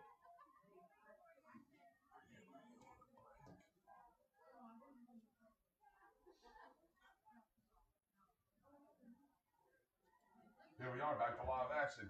High, deep, in kick right there. He'll field it at about the 2-yard line. The return man is going down the right side. He's got a little room, and he'll take it up to about the, let's see what they officially mark it. I don't think he'll get to the 20-yard line. I think this will be marked at about the 17-yard line, and that's where that line of scrimmage from. And if y'all just missed it, ladies and gentlemen, we got a flag on the field. Flag on the field here. We'll figure out what they decide to call this on. I think this is going to be against Palatka. Blocking the back, possibly. Blocking the back and holding down. When you talk about incredible players making incredible plays, you're talking about a high school field goal kicker kicking a 45-yard field goal, David. I know. And what impresses me even more, it was on the rise. It could have been good from another 5 to 6 to 7 yards. That would have been good for 50. Yes, it would have. Wow. Beautiful kick there by Tyler Sapp. Bringing the score to 23 to nothing. It's great to have a weapon like that, isn't it, when you need them, like you said. We were talking during the break, and I made the comment that type of thing wins games in playoff situations. Yeah. And he is a weapon. So as we're trying to figure out, the hanky's still on the field there. They're talking about it. The field judge and the white hat, and then we'll continue on here with the. They're discussing it with the Palatka coach too. Unsportsmanlike conduct. It's possible. That could be possible because it all happened over there on that sideline. Let's see what they call here. Waiting on the white hat to get the official call. Unsportsmanlike, or maybe a sideline? Could have been. So he's bringing the ball and going to mark it from the 21-yard line. So this is going to go back. This is a 15-yard penalty, Byron, and it's going to be half the distance to the goal because the ball was just outside the 20-yard line, so it'll be half the distance. I'm taking 13 steps. Yeah, I don't know, but anyway. Either way. I was counting because I didn't know what the penalty was, man. Yeah, he never said it, did he? Because if he gave the indication, I didn't see the indication that he gave. Here we go. Looking. The quarterback throws it across his body, and that's a beautiful play right there by the Tornado. And guess who that is? Hey, the guy that's been doing it quite a bit. Number 0, Jackson Parmy. Look here. From his free safety position. How fast he got there? He's having a well game, and he's having his tackle. Yes, he is. I think they may be competing with each other for Probably. Who could be the best. Don't think David May ain't saying that, hey, you got 45 tackles. Hey, you got 44. David May's using that. Yeah. Coach May, of course he is. I would be too. I had that touchdown on my defensive squad. Yeah, boy, you ain't kidding. What a defensive squad the Tornadoes have, and they've had for the last 4 years. If you're just now joining us, 44 seconds left before half, and it's 23-0. All Tornadoes now after a slow start in the first quarter. Gives it to his running back, and Byron. You see how they tackled? They just gang tackled. There was 2 of them, and then one of them running right to the ground like a Bronco. Yeah, dude, that was. Sorry. A bulldog. Yeah. Bulldoggy. David, it's just a beautiful pursuit by Bradford, but it was a pretty good pickup. Yeah, it was. I think he got 5 or 6 yards. Yeah, it's going to be third and manageable. Third and about 2 right here. Let's see if the Panthers can pick up a first down right here. They haven't had one in a while. 2 receivers to the left. Wing back over to the right side. Sidecar left. On his left hip is his running back. 4 yards deep. He'll be taking a shotgun snap. Not going to snap the ball, man. Nah, they're not going to do it. And we'll come to triple zeros on the clock, Byron. And that will be half. And your new score right now is the Tornadoes 23 and the Panthers nothing. We'll be back with the Murray Automotive halftime show after we take these timeouts on Eagle Country 106.3. Give me 6, big jump 6. Yes, sir. We're 3 into the third call. Okay.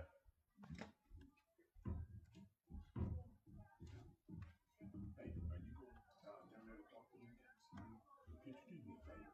When you went back up, are you coming back up? Yeah. Could you get us a couple of calls or whatever? You mind? You need some money, or do you got some down there? Okay, I appreciate it. David, you want one? What? A water? Yeah. Can you bring 3, please, sir? Yes, sir. What's up? Thank you. Oh, man. It's cold up there. Is it cold up there?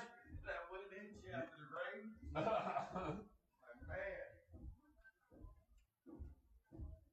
had to take those off my ears. Yeah, please. At least for now.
When you get into the ball of Iron Addison, he's got an incredible amount of speed.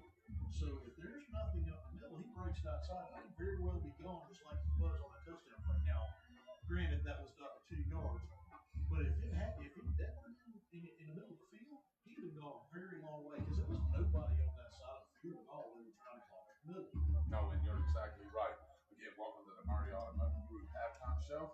Hey, they are sponsors of the halftime show. We want to thank him, the Murray Automotive Group, for everything that they do. That's not for tornado football, but for the other things that happen at the radio station as well. Byron, let's get to the Murray Automotive Group halftime scoreboard, and then we're going to do some pickups, and I'll tell where everybody's at, what games we have this week. But while you're doing that, sometimes we don't get a chance to get the football coaches any love. So I'm going to do that right now while you're looking up some scores right there. Jamie Rogers, of course, the head football coach. We all know Coach Rogers, love and respect him. John Staples, he's a special teams coordinator. Shane Staples, he's our offensive coordinator and quarterbacks coach. David May moved from the offensive side of the ball to the defensive side. He's the defensive coordinator and the linebackers coach. Tyler Stevens works with the offensive line. Greg Daniels works with the offensive line. Gerald Smith works on the defensive line as well. Adrian Mosley, defensive line coach. Tyson Elliott coaches the running backs. Coach Kenny Dinkins, the receivers. Wendell Shanks, defensive backs. Brandon Arnold, he's the JV head football coach. And by the way, congratulations to them as they won big time last night, 48-6, to be undefeated in JV play. And you're seeing probably some of those players up here tonight, Byron, as I can tell that the squad was just a little bit more in numbers. So we may see some of those guys. Darwin Ruiz, he's a linebackers coach. James Back McNeil, and boy, who? Roger Cruz. Does he still have his baton? Roger the Tornado Cruz, he's down there eating a donut, what I see right there right now. Is that a donut? I don't know if that's a donut, but I don't want to see him throw up the pond no more. No, you know what that is? That's one of those muffins. Those brand muffins.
AKA the Pit, the home of the Palatka Panthers. And right now, it is 23-0 as we're sitting here with the Murray Automotive Group halftime show. Byron has just went over the scoreboard with you. So we're going to go on now to college pick'ems. And let me go ahead and give you the standings for college pick'em. Chris is 17-16. Michael Heater, 19-14. Roger, 17-8. Joey Fennell, 25-14.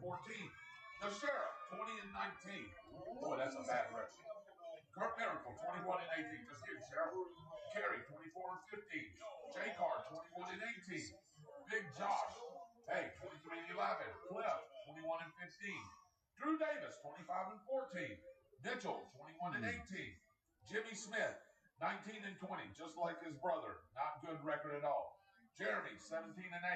Bobby, 15-10. Byron, 24-15. David, 24-15. Big Kev, 17-8. And Brett is 19-10.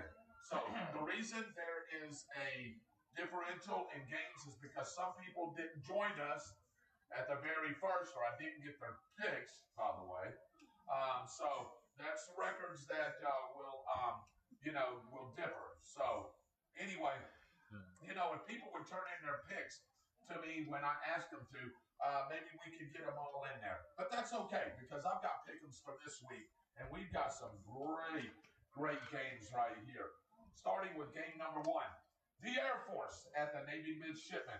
Battle of the Armed Forces. Hey, legs up on the Commander-in-Chief trophy. Joey says the Air Force. Sheriff, Air Force. Kurt, Navy. Cliff, Navy. Mitchell, Air Force. Jimmy, Navy.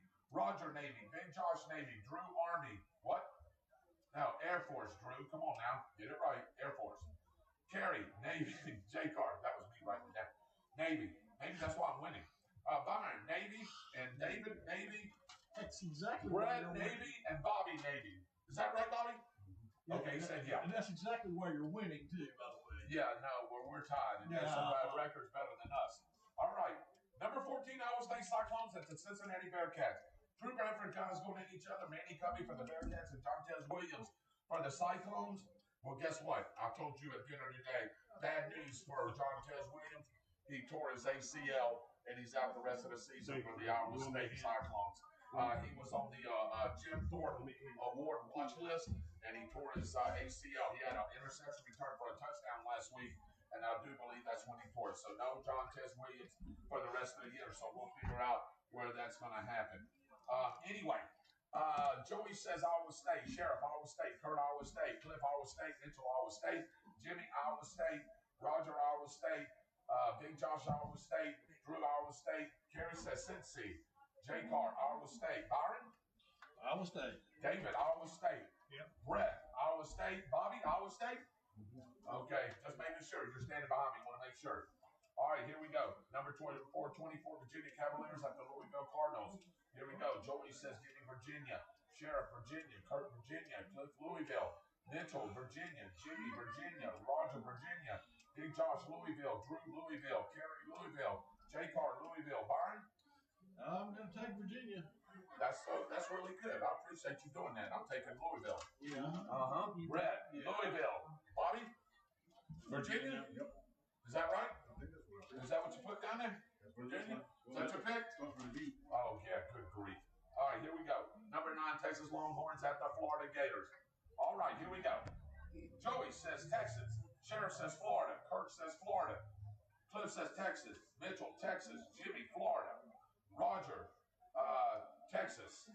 What? You're kidding me. Wait a minute. Let's go back. Byron, you got to keep it straight here. Number 11, Texas Tech Raiders at the Houston Cougars. Both teams are undefeated, but we have a ranking on one of them. All right, Joey, here we go. Let's start it again. Texas Tech. Sheriff, Texas Tech. Kurt, Texas Tech. Cliff, Texas Tech. Mitchell, Texas Tech. Jimmy, Texas Tech. Everybody's got Texas Tech. Except Bobby. What do you have, Bobby? Yeah, you got Houston. Yeah. You got Houston. Okay, you're the only one that's got Houston. Good grief. Yeah, me too. Good luck, Bobby, with that. I wouldn't talk about Bobby. I'm talking about with Texas, Florida. Okay, well, we can do it again. Texas, Florida. Texas is up for 9 in the country. I'm calling my lawyer. Joey, yeah, you better call him. Joey, Texas. Sheriff, Florida. Kurt, Florida. Cliff, Texas. Mitchell, Texas. Jimmy, Florida. Let's see, Roger, Texas. Big Josh, Texas. Drew, Texas. Gary, Texas. J-Car says Florida. Byron? Hook 'em horns and removes the curse of the Mannings. David, Texas. Brett, Florida. Bobby, Texas. All right. Here's the game. Number 3, Miami Hurricanes at the 18. Ranked Florida State Seminoles, 7:30 game. No game day there. No game day there. But anyway, still going to be a good game. Joey says Miami. Sheriff, Miami. Kirk, FSU. Cliff, FSU. Mitchell, Miami. Jimmy, FSU. Roger, he wants to change his pick to FSU. Big Josh, Miami. Drew, Miami. Kerry, Miami. J-Car, Miami. All right. And we're going to get to see Lee Corso, whether there's game day or not there. He's going to be there at Tallahassee, and we're going to get to watch him play on the Chiefs players. And go Noles all the way. David, Florida State, I think I told you what the score was going to be. I said by about 5. I said 28-23. Brett says Miami. Bobby says Florida State all the way. All right, going to the last quick 2 picks. So we got Vanderbilt at Alabama, and let's see, we have Joey with Alabama, Sheriff with Alabama, Kirk with Vandy, Cliff, Alabama, Mitchell, Alabama, Jimmy, Alabama, Roger, Alabama, Big Josh, Alabama, Drew, Alabama, Kerry, Alabama, J-Car, Alabama. Byron? Give me Vandy. You got Vandy. Do you got Vandy? I got Vandy. Okay, this was a tough one for me. It really was, because I want to shoot it with Vandy. I really did. Alabama at home. Vandy's got a good defense and just a good football team this year. Brett, Alabama? Alabama, he said. And all right, every one of us took Columbia. Is Bradenton Manatee at Columbia? You heard Byron say the score. 14-0 Columbia. Yep, and the only person that took Bradenton was Big Josh, and that's it. Oh, no, and Kerry. Kerry took Braden. Oh, and Jimmy took Manatee. 3 people. Everybody else took Columbia. So let me ask this: do we not do the Bradford game this week? No. What? You just want me to give you a pick? Yep, exactly. Oh, okay. That's what I thought. A win. Okay. You got to do something after that shenanigans pulled online. Yeah, I'm calling my lawyer. Yeah. You and Kevin both get your lawyers. Again, welcome to the Murray Automotive Group halftime show. David Rogers and Byron Bagwell here with you at Bennett Cooper Field, right here at Veterans Memorial Stadium. All Tornadoes right now, 23-0. Want to thank my radio crew back at the radio station, Chuck Kramer, Danny Bellis, and Big Kevin Howe, turning those radio knobs and dials and getting us ready to start the third quarter. But before we do that, we're going to take our timeouts and we'll get ready for the third quarter. You're listening to the Murray Automotive Group halftime show and Tornado Football right here on Eagle Country, 106.3. Give me 3 of them, Chuck. Give me 3. Thank you, brother. I need 7 left in the column. And that's what I was wanting, because at the end, you don't be around the queue all day. No. No. I don't know. Yeah. Near this place. Yeah. It's if they do that.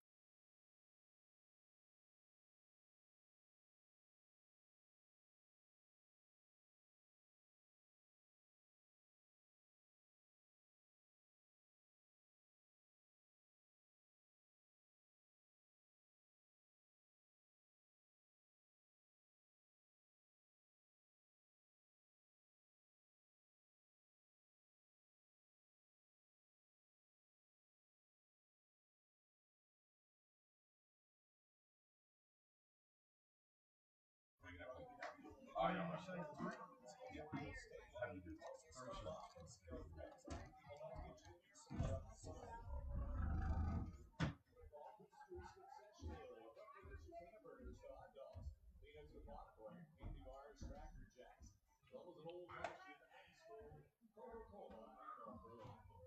That's 2 great locations to choose from.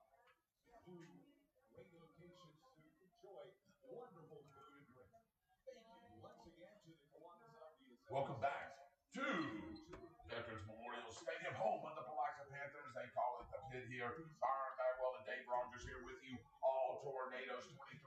Get ready to start the third quarter as both teams have just finished their warm-ups.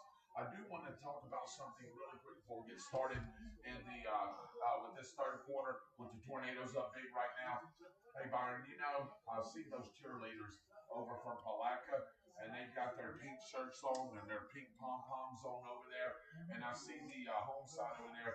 They're wearing their pink Palatka shirts over there. And I just wanted to make everybody aware that October is Breast Cancer Awareness Month.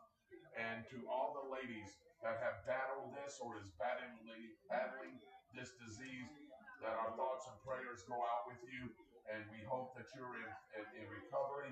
And if you're not, that you're getting the medicines, because there's medicines and there are things out there, Byron, that if you catch us early enough, that you can save your life. And I can attest to this, and I don't mind saying this on air. Dave and Byron knows, and so does everybody at the radio station.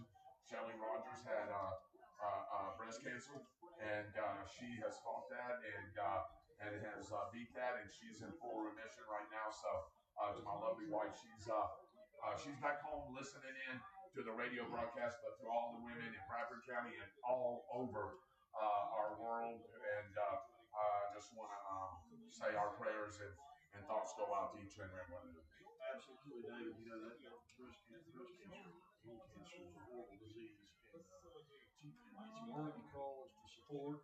And anybody that has had to go through that knows how horrible it is. Our thoughts and prayers are with you. Yeah, absolutely. So, again, get ready to start the third quarter, and we'll talk more about that as we go through games this month. And by the way, if you're just tuning in as well, it is 23-0. Big highlight of the half was Tyler Sapp kicking that 45-yard field goal that would have been good for 55. Well, probably, I made a stretch of maybe 52.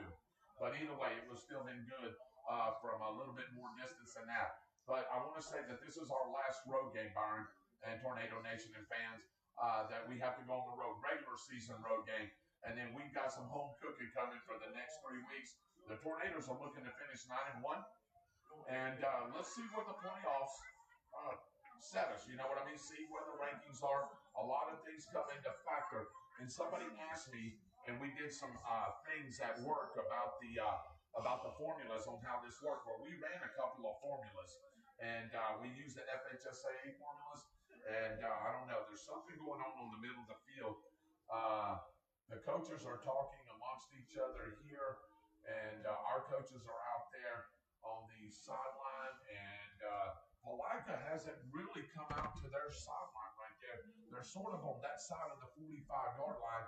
I'm not sure what's going on, but the White Hat is talking to the rest of the officials, and then you got the side judge talking to the Palatka coaches over there on the other side here. So I wonder if this is the lights, B.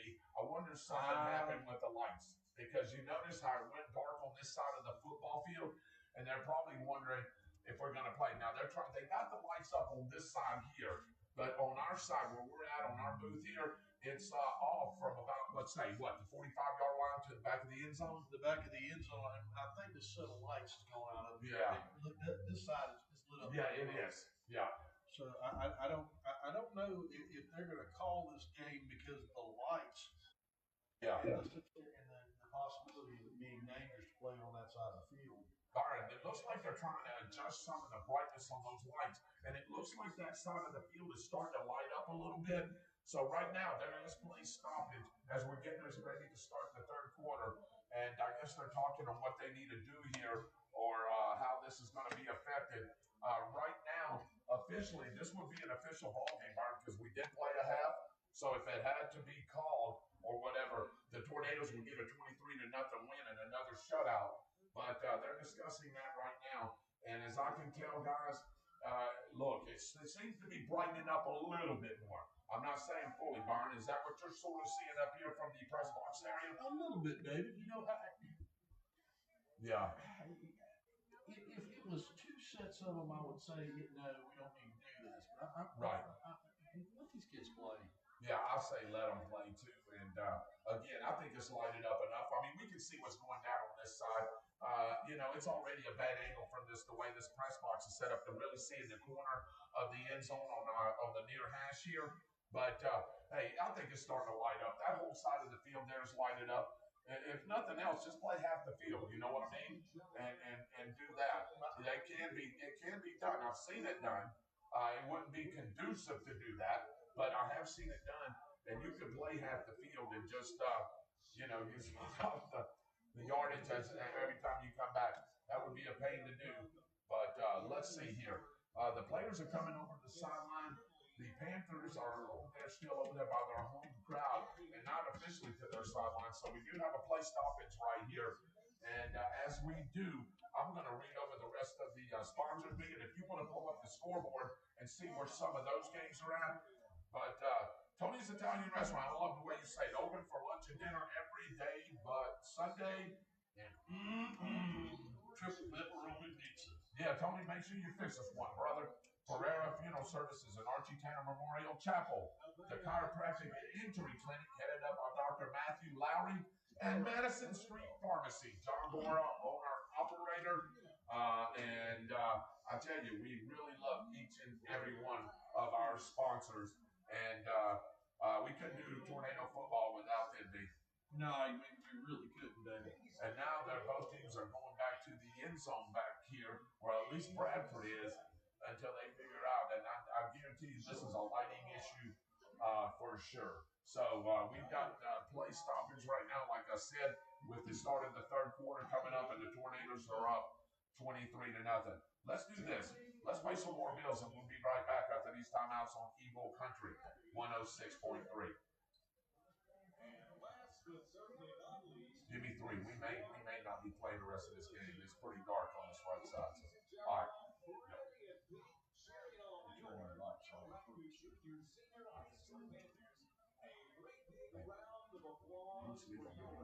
I know that this is consistent, but you only play the half, and it's another shutout. I mean, the coaches haven't even back up there yet, have they? Are they back up top? I haven't seen them. Ball catch. Scores from Moralton County at halftime. Bradford 28. The Rams of Interlochen Junior Senior High 8 at halftime.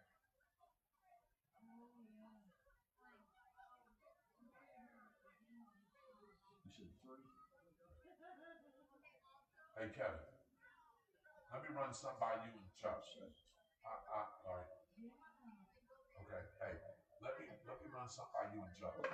Do we, after we come back from this and talk just a few minutes, do y'all want to go ahead and play some music? Because this looks like a stoppage for quite a bit, at least a little while.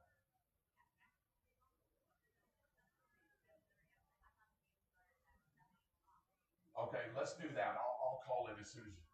Yeah. All right, sounds good. Yep.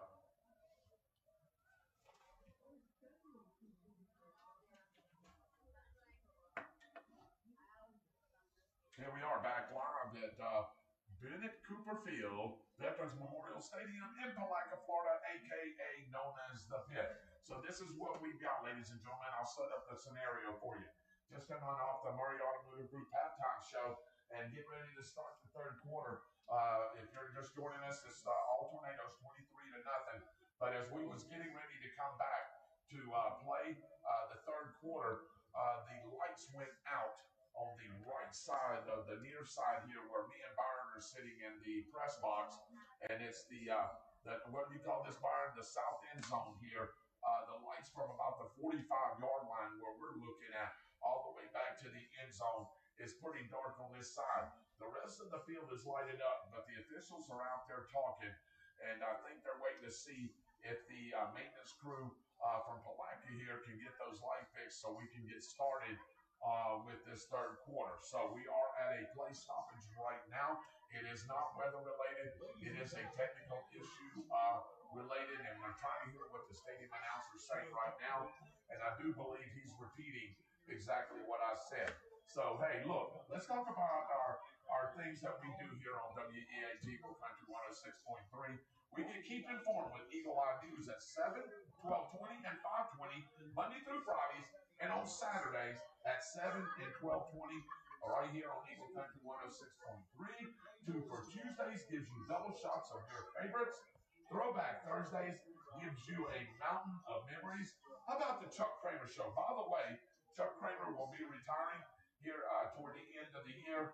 It's been great working with him, Byron, all these years, man. He loves Tornado football. football. He loves his community.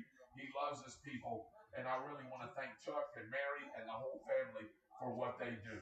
Yeah, David. You know, Chuck has been such a strong influence in this community for so long. It's going to be kind of strange not to hear his voice. It's going to be kind of strange not to work with him, you know, doing football games and things like that. Yeah. You know, So, you look at it, and, you know, hey, look here. Let's be honest. It's a little bit bittersweet because you It look at it and you go, he deserves a good retirement. He Yep. deserves to be with his family and Yep. do the things he wants to, go to the places he wants to, see the things he wants to. But at the same time, you know, you have somebody that's been in the community for 35 plus years doing what he's done. It's kind of strange when all of a sudden Oh boy, it sure is going to be strange. But anyway, Chuck Kramer for now. Show gets you up Monday through Friday, 6 to 9. Then Steve Harmon follows Chuck till 10 o'clock. Then Penny Mitchell is your midday company keeper from 10 to 3. Nick Fox takes you home at 3 on Eagle Country 106.3. All Things Tornado, Monday mornings at 7:40. Sponsored by Roberts Insurance. Chuck and I do that particular report on Monday mornings. And me and you, Byron, do the Tornado Game Day Report, which is heard on Friday mornings at 7:40, sponsored by DLP Bank. And they also have the DLP Bank pregame show. So that's the things that you can catch on the radio each and every day throughout the week. And it's all led by our leader, Chuck Kramer, and his beautiful people back there doing their thing. Again, if you're just now joining us, we're at play stoppage. We're probably about, let's come to about 12 and a half minutes since the third quarter was supposed to start. And we still have no indication from the stadium announcer or the officials if this game is going to continue right now.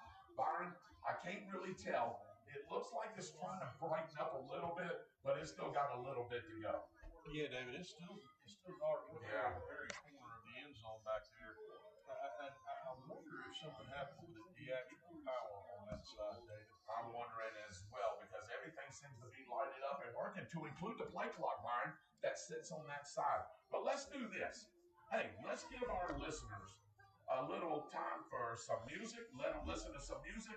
And then when we resume play, we'll get back with Chuck and Kevin and Danny and tell them to resume the coverage. So again, we're going to go ahead and leave for just a few minutes until we can get these technical difficulties fixed. And then we'll be right back. You're listening to Tornado Football right here on Eagle Country 106.3.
start on the right guard for the Palatka Panthers. That's going to move them back 5 yards. No, they're calling offsides, David. Well, the right guard moved, but he may have been enticed by the left defensive end. That'll be 5 yards. And this is going to be 1st and 5 from the 25-yard line. Getting ready to start the third quarter. I'll fill you in. 23-0. The Tornadoes over the Panthers. First drive of the third quarter right here for the Panthers. David Rogers and Byron Bagwell here with you. We had Byron, what would you call it? About an 18-minute, 19-minute delay coming in from the halftime show and the halftime festivities as the lights were out here on the south end zone here at our corner right here to the near boundary. And we just now finally got all the lights back on. They're ready to play, and we just ran the first play, and the Tornadoes jumped off sides to give Palatka 5 yards. And he runs it off the right side, and he's going to have enough for his first down. He needed 5, and he got 7. Ball at the 32-yard line, and that's a good running play. Just running off the right side, Byron. Put more bodies on ours than we had, and that's a good run. Yeah, David, and I think we're going to get an unnecessary roughness or unsportsmanlike here on number 54 on Palatka's team over there, David. We'll see if it's offsetting or not. That'll just drive a coach crazy, Byron. Just as soon as you picked up the first down, and if that is against the Panthers, that is a drive killer. Yeah, it's going to be against the Panthers. I saw him push one of the Bradford players, and then the flag comes flying in there. But I don't know if the first one that was thrown was on Bradford or not. The white hat's calling, and he's pointing back to one of the Palatka players. But then I just seen the back judge point at one of our players. So you may be right. This may be the offsetting form. Yeah, David, and when that happens, the ball is respotted in the original spot. That's it. And then they basically replayed it out. So let's see if that's the official call. But we've got that moment right here. And, offsetting, Byron. It'll be a first down. The ball will be spotted right there at the 32-yard line after that nice 7-yard run. So Palatka will have the first down starting the third period. So if you're just now joining us and you want to know why we get back a little bit late, we had some technical difficulties with the lights over here to the right side.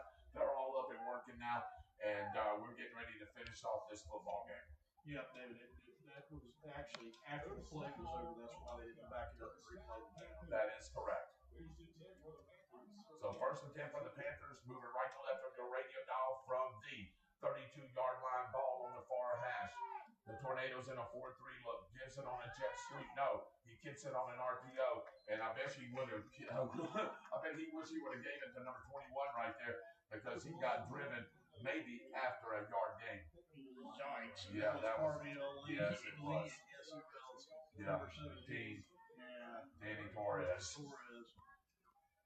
Yeah, I wouldn't try the inside of that interior, line of Bradford County defense very much on that quarterback. Yeah, and Byron, did you see a little room? If he'd have handed it to him on that jet sweep, and I'm not saying he would have got a whole bunch, but did you see a little room right there? There was an opening right there on that left side. Now, it could have closed, but he did have a little opening right here. One to the left, wing back over to the right side. Gives it to his D-back. No, the quarterback's going to keep it. And on an RPO, and Byron, he should have handed it right up the left side right there. Now, I know Byron keeps saying, hoo, and I get it.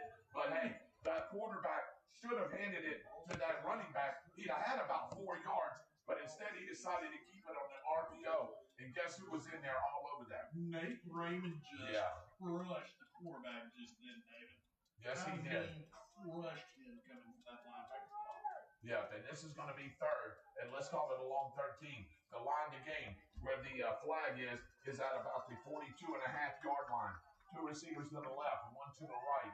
Sidecar right is his running back. Now he brings it to the left side. Pistol formation is the other running back. Gives it to that back, and no, it's just ate up right there. And guess who it is again? They are trying to pack their stats, Byron. I think he knows he's the leader, and he wants to stay that way. Guess who that was? Harville Lee just ate that play alive just then.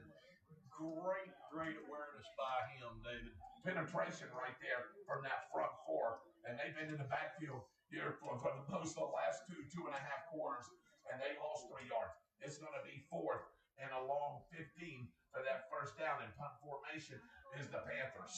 Yeah, David, just like any really good defense, they get better as the game goes on, and they just keep getting better and better in this one too, David. Yeah, here we go. In punt formation, there's our punter. Here he is.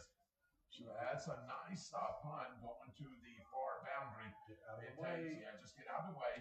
It'll roll dead at about the 38-yard line. That's a 32-yard punt, Byron. That's not bad. He flipped the field position, but the Tornadoes will have good field position on their first possession of the third quarter, moving left and right on your radio dial. Yeah, David, that was one of those punts that you look at and go, okay, I can catch this, but I don't have any yardage. You let it fall, and if you hope one of your blockers don't run the football as long as everybody thought he comes by.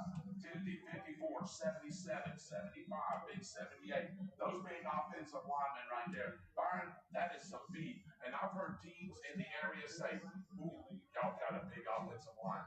And we do. And that's why we're good at running the football and throwing it when we have to. Gives it to his running back. And boy, he got stacked up. 1, 2, 3, 4, 5, 6, 7. Count them. 8 Palatka players right there in on that tackle. And he's going to lose about a yard. Beautiful penetration there from the corner. Yeah, he's made a couple of good plays tonight, by the way, Byron. Yeah, he really has, David. That was a great play by them for no gain for us. Yep. So let's see what they decide to do here. 3 receivers to the left, 1 to the right, and that's Nixon. Pistol formation is his running back. Side coverage, 4 or 5 yards deep, looking at the white hat. Then he's looking at the play clock. 4-3 look. Looking. Throws it to Nixon, and he's got him. Oh! And Nixon dropped it at the 38-yard line. Oh, that was a walk-in touchdown. Oh, and I'm putting my hands over my eyes. He wants that one back. Nixon, hey, if that ball is thrown 10 times, Nixon makes that catch 10 out of those 10 times. And boy, did Palatka just avoid a long touchdown pass. What did I call for? Yes, you did. That slant. It wasn't a quick slant, but it was more like a deep inside post. It was a deep inside post type slant, David, Yeah. and he was wide open, and there was nobody catching him either, David, if you call it. 2 receivers to the left, 2 to the right. Nixon out here to the near boundary. Looking. Pumps it, throws across the middle. Oh, my goodness. That's pass interference. And guess what, Byron? He caught the ball anyway. I don't think he caught the ball, but they may call holding on this instead of pass interference, David, because he was being held. Yeah, he got his back run too, by the way. But this is going to be, should be a first down, just depending on what they call here. Let's see what the white hat says here. It was an incomplete pass, Byron. I thought he did catch it, but the ball did trickle over on the left side of the hash. They threw a flag, David. What? Well, there it goes. Pass interference. Okay. Yeah, it's going to be pass interference. Yeah, he rode him like a pack mule.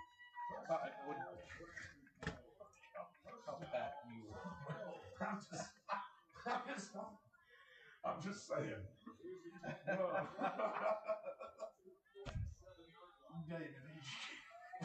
Two receivers to the left, 2 to the right. Pistol formation inside coverage. The shotgun, should I say? Pistol is the running back. Vincent throws running back off the right side, right to the 40, to the 35. He's cross-driving players to the 34-yard line and gets 11 yards on a Tornado first down. And that was Ian Addison that time. That was a great vision by him. Nothing opened up on the inside of the holes. Their linebackers did their job. He saw it to the outside right, David, and come to the outside and picked up 11 or 12 yards on the outside. Great run by Ian Addison. 3 receivers to the left, 1 to the right. Gives it to Addison again on the left side. He's got plenty of room. He's to the outside, to the 25, to the 20, to the 15, maybe to the 16-yard line. But that's going to be enough for a first down as he gained. There's not a flag over there, is there, Byron? I don't see it. Yeah, but there is. There's a flag. It's a holding as the receiver on the left side held the corner and pushed him to the outside. And he really didn't need to because Ian Addison's speed, he was down the sideline anyway. But it's going to cost him 10. Yeah, David, there was no need in that. You may have gave him an extra 10 yards, but he was still picking up a first down with a run anyway. Just let the player go. If he's going to tackle line, he's going to tackle line. There's a good possibility that he's not going to tackle him either, as elusive and as strong as he is. So just let him go. Yeah, that's going to be a spot foul, and it's going to back the ball all the way up to the 41-yard line. They're still in positive territory Palatka Panther territory right here at their 41-yard line. Line to gain is going to need to be about the 24-yard line. Let's see what they decide to do here on 1st and 17. Two receivers, actually three receivers to the right. Lawrence, the wingback on the inside. One to the left, gives it to Addison. Straight up the A-gap and busting tackles, and he gets all the way to the 30-yard line. And he'll pick up that penalty yardage back in just a tad more. Yep, about a yard and a half, Yeah. two yards Yeah. more, David. You take it all the time. If they're going to give you that in the running game, you take it, David, because now it's 2nd and 8 instead of 2nd and a very long way. Yeah, 2nd and 8.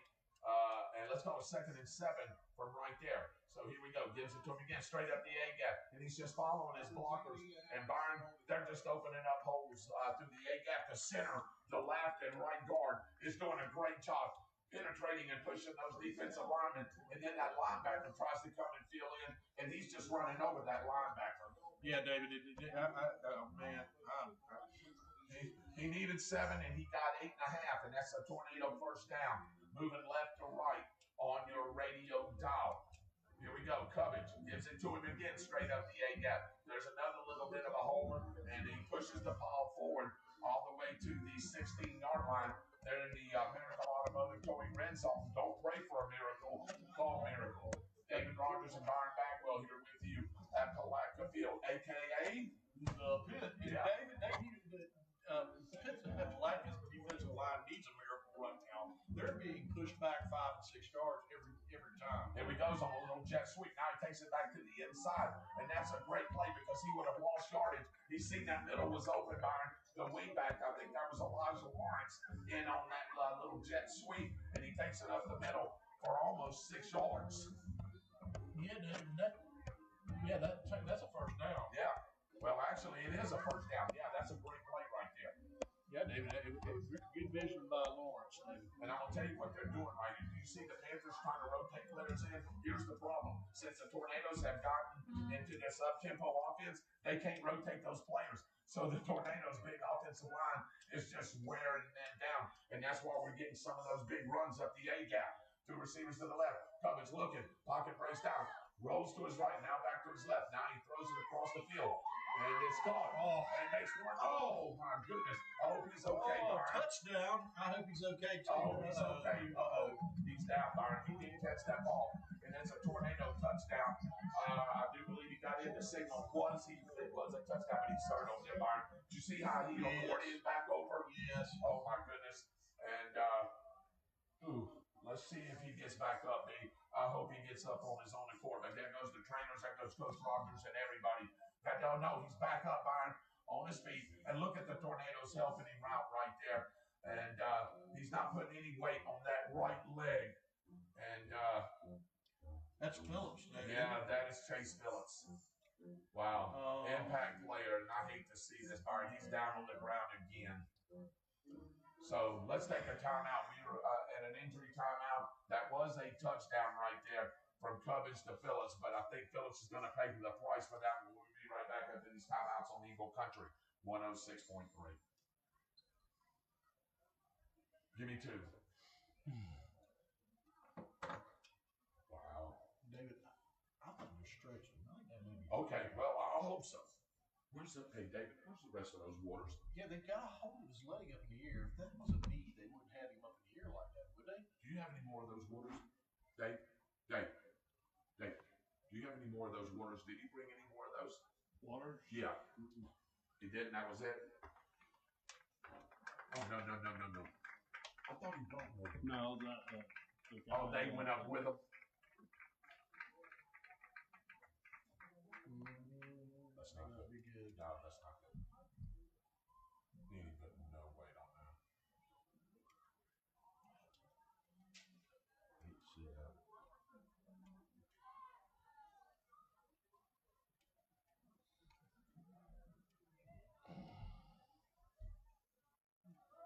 And it's bittersweet right here. They have 2 of our trainers have just brought Chase Phillips, who just called that touchdown pass. Byron, he's putting no weight on that right ankle right there. And what an impact player he has been right here. And Byron, that looks a little twisted right there. This may be a little more serious than what I think it is. Towers that field goal, placement down, kicks up, and that kick is good. So with 5:50 left, the new score is the Tornadoes 30, and the Panthers nothing. We'll be right back after these timeouts.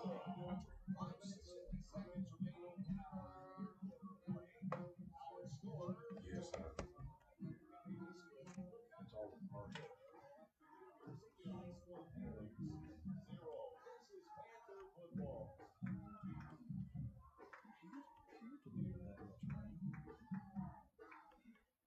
Thinking maybe high or something, or a hyper extension maybe. Rogers, is that Rogers over there, or is that the other coach? All right. No, you don't.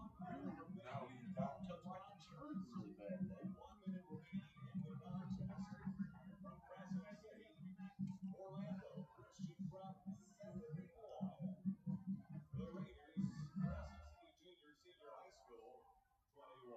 All right.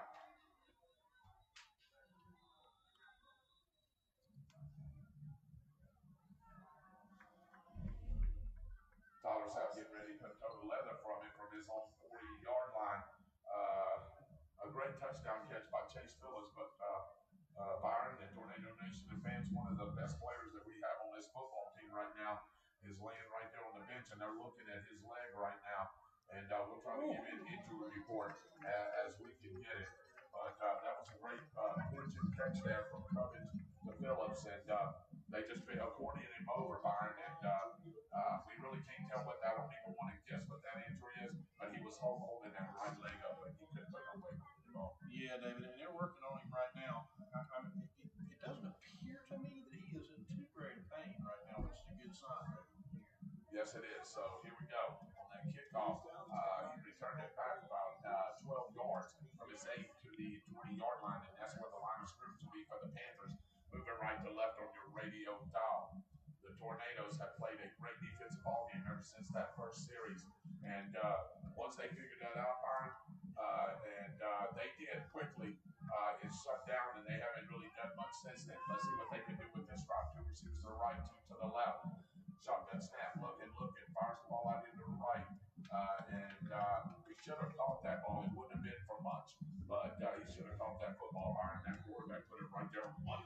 Yeah, David, and I'm not sure that Montez Aldridge didn't get a handle that ball at the very end of it. Kind of hard to see from that angle.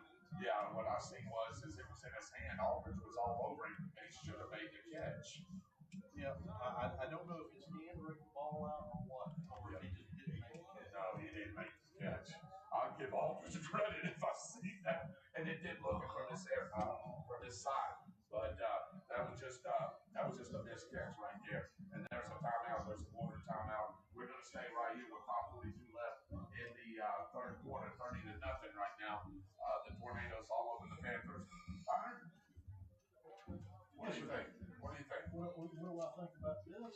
Yeah, no, what do you think about the, let's talk a little bit about what can we see down the line for the Tornadoes, and now that water breaks over, we'll come back to that. I wanted to get with you a little bit and get your thought on our last 3 opponents, what we may see, and, if we end up 9-1, which is all feasible and possible, where the playoffs lie for the Tornadoes, and me and Byron will talk about that here in just a couple of minutes.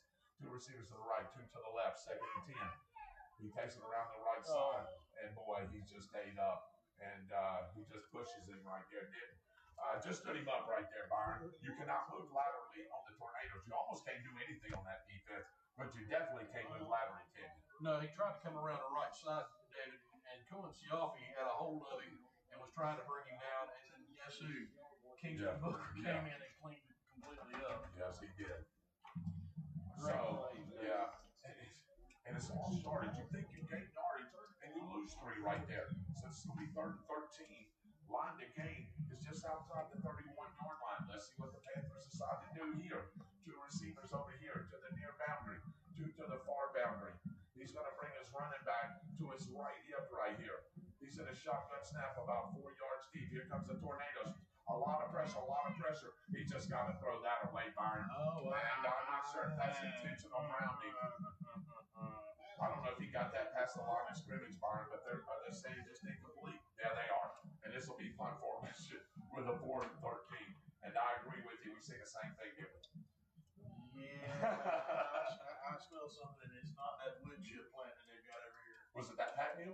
It may have been that feel good grief. Agreed. Oh boy. 4:44 left here in the third quarter, 30-0, and the Tornadoes are going to get the football back, and a new punt returner is going to be standing at the 42-yard line. Usually it's Chase Phillips. And Chase, I'm looking down here at him, and Byron, he's actually moving that leg up. You see him down there? He's actually moving that leg up. He's got ice on that ankle. I wonder if that's not I hope it's not a high ankle sprain. That'll keep him out for a little bit, but let's see what happens. In punt return formation, and he's standing at his 40-yard line. Is that Malachi Cobras? I think it is Malachi Cobras. And it's just going to take a roll. Get out of the way. Yeah, just get out of the way, let it die at the 44-yard line. That'll be a 31-yard punt. That's where the Tornadoes will take over. Moving left and right on your radio dial as the offensive unit gets ready to come back onto the football field. Now, why would you come over there and talk smack to the Tornadoes when you're getting your rear end stomped like that? Well, and you see the Tornadoes ain't doing anything, right? And they didn't even point to the scoreboard because they already know what the scoreboard is. And look at them, they keep coming over here. Now, I think it's just a little bit of shaking hands, Byron. I think some of these players know. Camonte Nixon probably knows number 35 right there. Probably seen him a time or two. And Camonte said, I'm going to get you on this one now. I'm going to get you on this one. And number 35 is probably saying, no, you're not. Yeah, no, not a chance. Not a chance.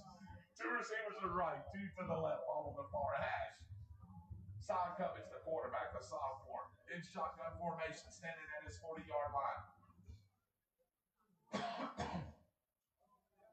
Now he brings that other receiver, that inside receiver from the left to the right, making him in the slot position. Gives it to the running back. He's got plenty of room. Here we go. Showing that speed all the way to the 40-yard line. Nice pickup there. And boy, I'll tell you what, both of those running backs are running hard. And Kennedy right there.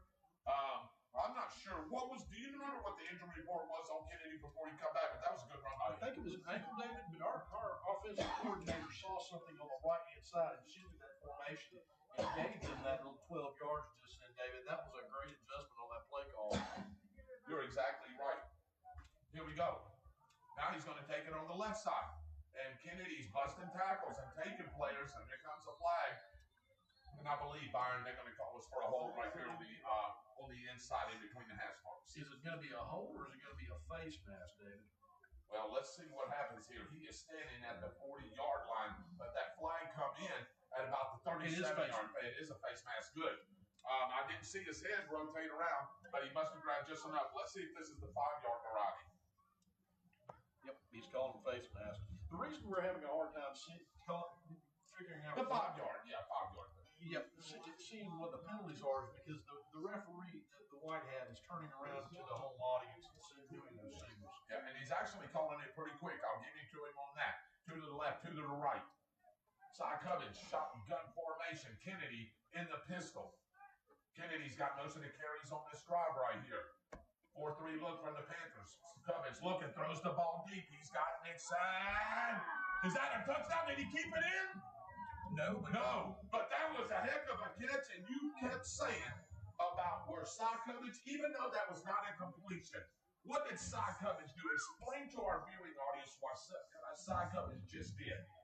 Cy Cummings just put the ball on a rope for 45 yards, David, right, 46 or 47 yards, actually, right in the hands of Nixon. And where the only person that could have caught that was Nixon. And I'm going to be honest with you, Coach Rogers just went on the field after that, and it should have been called pass interference because the DB hit it before the ball got there. Yeah, now at the very end on the play, it was clean. It was right here before the pass actually got in the air, and that's what Rogers is mad about. Here we go, Cummings looking. Got to roll now because the pocket's getting close. Looking. Throws the ball across his body. Nobody there. Incomplete.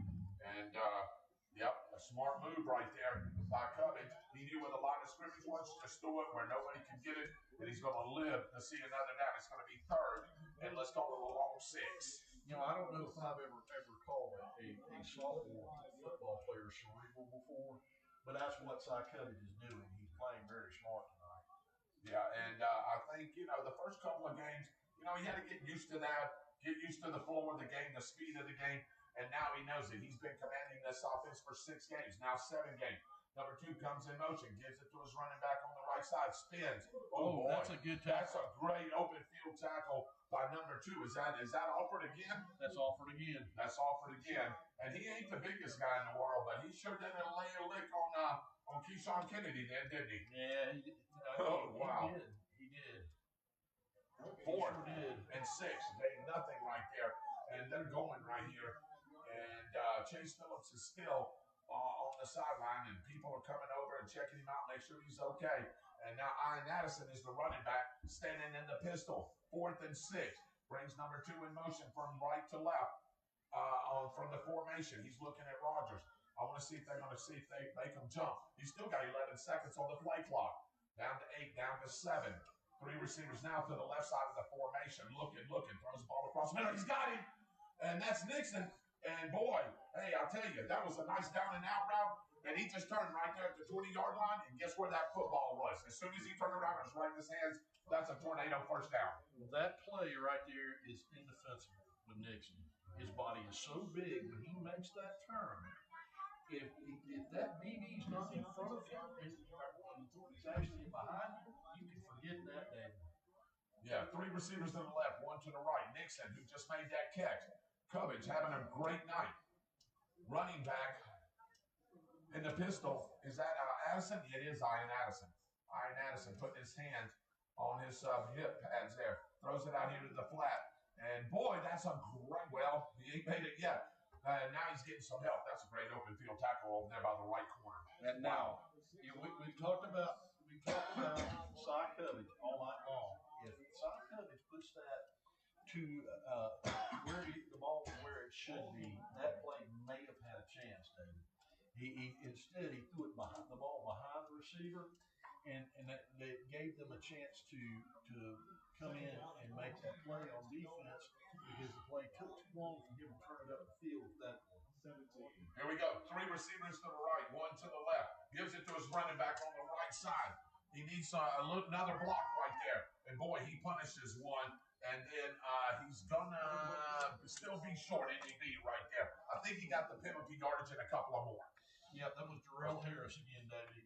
He's come in the game again as a fresh running back, which is a good thing. Darrell Harris has got speed. Oh, they're going to call holding. Yeah, they are. Yeah. And Byron, I'll tell you, we were talking about penalties. As we get into playoff contention, of course, we still got to win our district games and we still got to have some things to happen. But if we keep doing what we're doing, we should be able to win the rest of these football games. As far as talent-wise goes, as far as football team compared to the other football team, you should win those games. Again, you play them on the field. But look, when you get to start playing these better teams, when you come into the playoffs, those kind of penalties and things like that, you got to clean up because teams in your caliber will make you pay for those. Absolutely, David. You can't have a bunch of holding penalties and craziness going on with unnecessary roughness and all that. 2 receivers to the left, 2 to the right. Gives it to his running back. He's taking it right up the A gap, giving a little push, and actually the Palatka Panthers are going to win that little battle right there as big number 76, 52, and 35 push the running back after he gains a couple of yards. Yeah, David, that's going to be like 3rd and like 10 inch or 2. I know, because it's going to be 3rd and 10. They got to get the ball inside the 9-yard line. The ball is in just outside the 21-yard line, so they're not quite in the red zone yet. 2 to the left, 2 to the right. He's looking over to Rodgers. Let that play clock run down. 15, 14, 13. The actual game clock is at 47 seconds left in the 3rd quarter. Throws it out there in the flat to his running back, or actually his receiver, his wing back, and I believe that's number 2, Jordan Kaysen. And he is, Byron and Tornado Nation and fans, that young man, he's not huge, but he's hard to bring down. And when he gets to the outside in that flat area, boy, you see the speed coming too. Yeah, and it's not one of those long stride type. It takes a little while speed. He puts his foot in the ground. When he puts his foot in the ground, there's a burst from him, and he is really fast, David. Yeah, and that's going to be they're going to let the play clock's at 25, and the game clock's at 21, so that's going to probably be the last play of the 3rd quarter right there. They won't run another one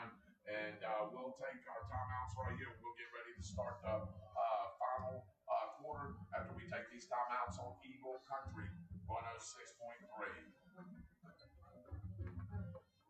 Give me two, brother. Give me two. All right. It's something wrong with his ankle. Yeah. I don't know if that's as bad as that looks. I don't know if it's just swollen and he was afraid to put pressure on it. Right.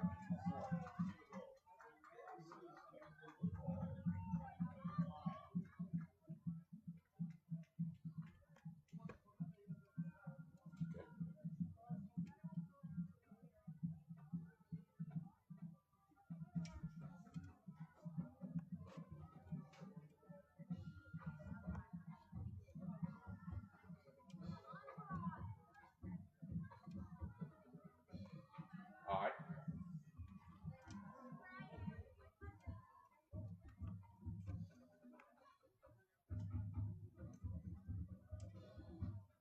Here we are back in Palatka, Florida. Bennett, what's it called, Byron? Bennett what? Bennett Cooperfield. Bennett Cooper. Bennett Cooperfield. Okay, you say. Veterans Memorial Stadium. AKA The Pit. Getting ready to start the fourth quarter. We're changing fields, sides of the field, and the Tornadoes are going to have it inside the Miracle Automotive Towing red zone. Don't pray for a miracle. Call miracle. Here we go. Let's see if the Tornadoes can punch this in. Already leading 30-0. They're just now. You know, if we call Kurt, I wonder if he brings pizza from Tony's. Well, you know what? Kurt may bring us something from here because I thought I seen him down here. Oh, okay. Well, I think I did. But you think he may? Possibly. Okay, well, let's see. After this Tornadoes touchdown right here. Yeah, he's going to take it straight up the A gap, and he's still going. He's going to take the ball inside the 5 to the 4 to about the 3-yard line. And this is going to be second goal line from inside the 3. David, I don't know if that wasn't a touchdown. The White Hat single touchdown.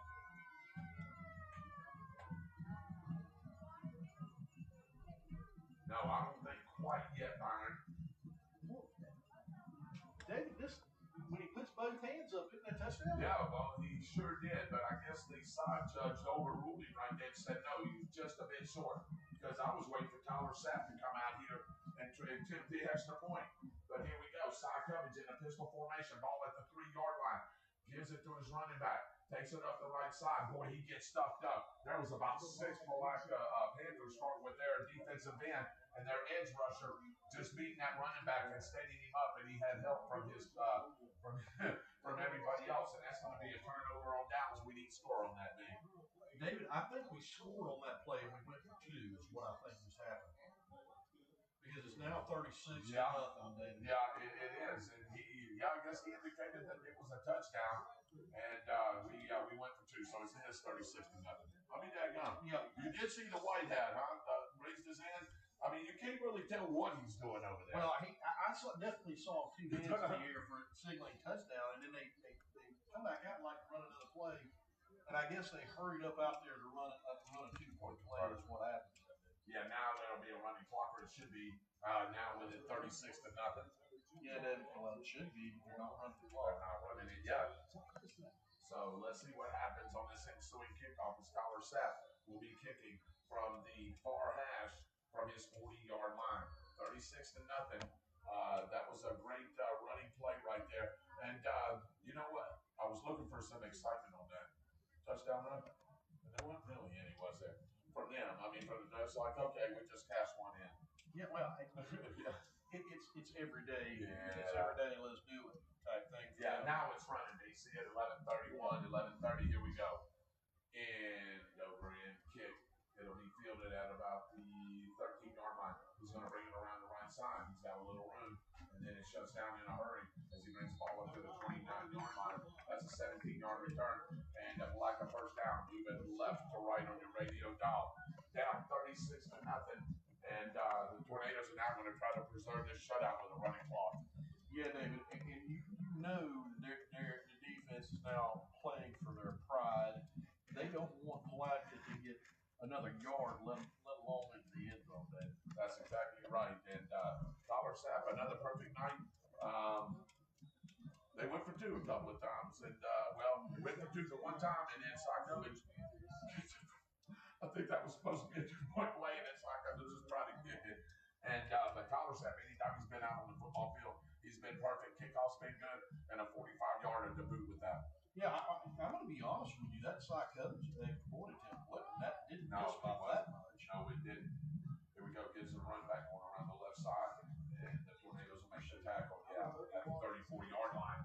And great pursuit there by the linebacker, the outside linebacker, and then the corner converged to make that tackle. Wow, David, you talk about speed to the outside. It's really hard to run Bradford to either end. I mean, they've got so much team speed. It's hard to run on the outside. If you're going to run on them, you run it to the inside. But Palatka's line is not getting any push at all. No, and we are big up on the front four there, Byron. You know, both sides of the line of scrimmage, the point of attack, as we talked about, I've heard other coaches and teams go, my God, I've got some size there. And not only size, guys, speed. And look at there. You see what happens?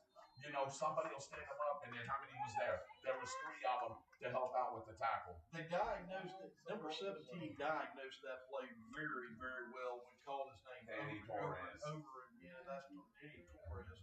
And he ate that play completely up. And I think we're going to get an unsportsmanlike here, David. Yeah, I think we are. So the white hat is talking to the field judge. This is also the fact judge, and that's going to be against Palatka. Was it a dead ball personal foul, or was it unsportsmanlike? It was a unsportsmanlike, so it's going to back them up right there. Well, 5 yards is the indication right here. Hands to the face? Hands to the face, yeah. Guys, we're sorry about not being able to give you the accurate calls on this. The white hat is not turning around and giving us the calls on this side. He's calling towards the home side of the field. Yeah, and we're trying to get about as close up as we can to see that, so we apologize for that. So here we go. The quarterback gives it to his up back, and boy, he's just stuck up. There's just nothing there. And then, like I said, one guy stands him up, and then 2 or 3 come and help. What are you supposed to do right there? There's not much that you can do. Nothing, David. I want to tell you something. Harvey L. Lee had a lineman on him and still made the tackle on that. Yeah. He had a lineman that had a hold of him. That's just pure will. That's just pure wanting it. And that's power. Grayson McClellan is coming into the ball game playing the outside linebacker position, and this is going to be 4th and 14. And the Palatka Panthers ain't going to go for this. They're going to try to swap ends of the field right here, but the Tornadoes ain't got nobody back, and really it doesn't matter with the running clock right here. Well, actually the clock has stopped because they took a timeout. Palatka took a timeout. We'll take one with them. We'll be right back after these timeouts on Eagle Country 106.3. Hey, buddy, give me 2, and then come back home, and I'll tell you something. Hey, those windows, you know, we're still in the same press box that me and you was in 4 years ago, and it's hard to see out those windows, right? Yeah, it's hard to. Hey, they ain't cleaned it since me and you been here. They haven't, man. It's the same mess that me and you left, and I told Dave and Byron that it's the same mess me and you left 4 years ago. Yeah. All right.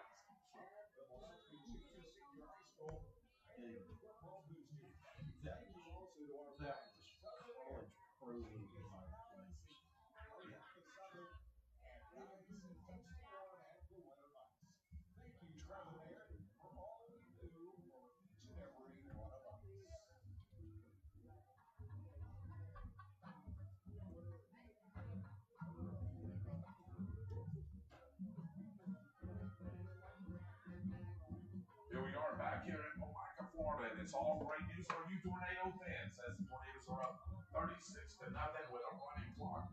8:10, 8:09, 8:08 left in this football game, and Palatka faces a 4th, and let's call it 15 from their own 24-yard line, and they'll go into punt formation. We don't have anybody back deep, so let's see if Palatka may try something here, but I think this is just going to be a kick fire, and they're just going to let that thing roll because it's a running clock anyway, so really who cares, right? Yeah. That's a great punt. Nobody back. Oh, wow. Oh, and that's going to take a nice Palatka roll. Let's see. Wow. Byron, that kick went to that punt went to the 20-yard line.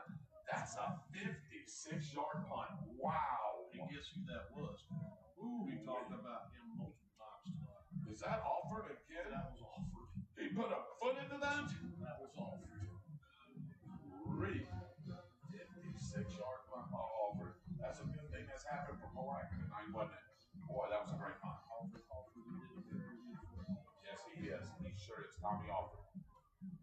Okay.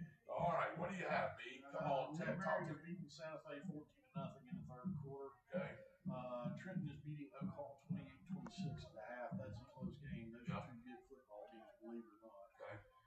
And let's see. Vanguard killed Northbury 48-7. Manton beat Rockers 38-10. There's 28-16. Zero Path over Union County. Hawthorne is beating Bayshore 41-0. And where did that game go? Oh, I had to pull that one up. Oh, did you? Yeah, I had to pull it up. Okay, all right, so here we go. 4-3 look for the Panther defense. 2 to the left, 2 to the right for the Tornado. Just going to give the ball to the running back. He's going to come to the outside, to the 25, to the 30, to the 35, to the 40, to the 45, to the 50-yard line. He may have crossed over to the 49-yard line. That's going to be a 31-yard game and a Tornado first down. And is Columbia killing them, dude? Columbia is beating Manatee 28-0 in the fourth quarter. That is a good team that Columbia County is beating, David. And I want to say something. The running back level does not drop off much, David. When you start talking about doing the second string, the first string, the third string. Jarrell Harris has a burst too, David. He has toughness too. And you know, just a great run for him. and you know, he's a smaller stature back, but Byron, he runs like he's 232. He runs like he's Keyshawn Kenny. Yep. And that's what, oh, look at here, Parliamentary quarterback. He's going to take some snaps, gives it to his running back off the left side, and he's pushing the ball, just pushing the ball, still pushing the ball to 45 to the 40. And he's going to help him up there. That's good young man. That's right. Don't need no personal foul penalties. 36-0. They're just now joining us ball in the positive territory at the 45-yard line. This is going to be a second and long 6. Got to get the ball inside the 40 to the Panther 39-yard line. Barbender's looking for the play call from Staples, and the play clock's at 21. He'll run this all the way down. Again, 4:42, 4:41 left in this football game. All Tornadoes right here, 36-0. And barring a miracle, Byron, guess what? This game is over with, David. And they're going to be 2-0 in the district. It looks like Newberry is going to be 3-0 with the only team that they have to play. And here we go. I was waiting on that. Yeah, I was waiting on that too. And as I was calling that play, Parbitter says, I got a first down. As he got the ball, there's a flag down, LB, right there. See the yellow hanky at the 39? I'm not sure what this call is going to be here. They're talking about it. And the white hat, personal foul against the Panthers, and that's going to move the ball even closer as Parmenter just took it up the left side. That's just what he does. Just about to say, Parmenter is going to pull that ball out of the running back's hand here in a couple of plays. He's going to pick up a large chunk of yards because, honestly, he was a starting quarterback for 3 years in another school, wasn't he? Yes, he was. And I'm going to tell you right now, don't be surprised if he takes it around the right or left end again. Let's see what happens. But I want to finish my thought with Newberry and the Tornado. You know, Newberry will now be 3-0 in the district. Bradford's 2-0. There's a big showdown next week at Bradford High School at David Hurst Stadium, a.k.a. Tornado Island. We'll talk about here right after this play as Parmenter's going to let the play clock run all the way down. 2 receivers to the right, 1 to the left. What great patience by the Tornado offense. Pistol formation is his running back, and I believe that's Harris, isn't it? Harris up the left side, and he carries a couple of players down to the 21-yard line. So, B, next week, if the Tornadoes can win that football game, they will be in the driver's seat of that district with Leon coming, and then we don't play Santa Fe until the end. Right. So, this tonight, which it looks like we were, again, barring the miracle. Newberry's up comfortably, right? Right now, over Santa Fe was 28-0 is what you said, right? David, I think that game was closer than that. Was it closer than that? All right. I go back. All right, so Parmetter's going to line them up right here. One to the left, two to the right. Pistol formation is his running back. Gives it to his running back on the right side, boy. And he got hammered. He lost the ball too, David. Yes, he did. I think Palatka did get it. Yeah, Palatka come up with that football, took it up the right side, and just didn't secure with both hands. And for the Panthers are going to avoid another score right here with 2 minutes. And the play clock, or the game clock's running, and the play clock is still at the 25-second mark. But let's see if the Palatka Panthers maybe take a couple of shots. They don't have much of a choice, David. What is it going to hurt? Yeah, well, I don't think they're going to try anything that may cost them a quick score from the defensive side. You may see a couple of running plays, and that's going to be the end of the football game. But to get back to my point, is that next week we got home cooking coming, right, for the next 3 weeks. Absolutely. I encourage all, and we got a great crowd here tonight, Byron. We got more people than they do on the other side here tonight. Yeah. I encourage everybody that's listening in and couldn't make the football game tonight, that you go out there, wear your red, wear your bring your cowbells, bring your horns, bring your pack mules, all that stuff to David Hurst Stadium, aka Tornado Alley, and come out there and cheer and support your Tornadoes live.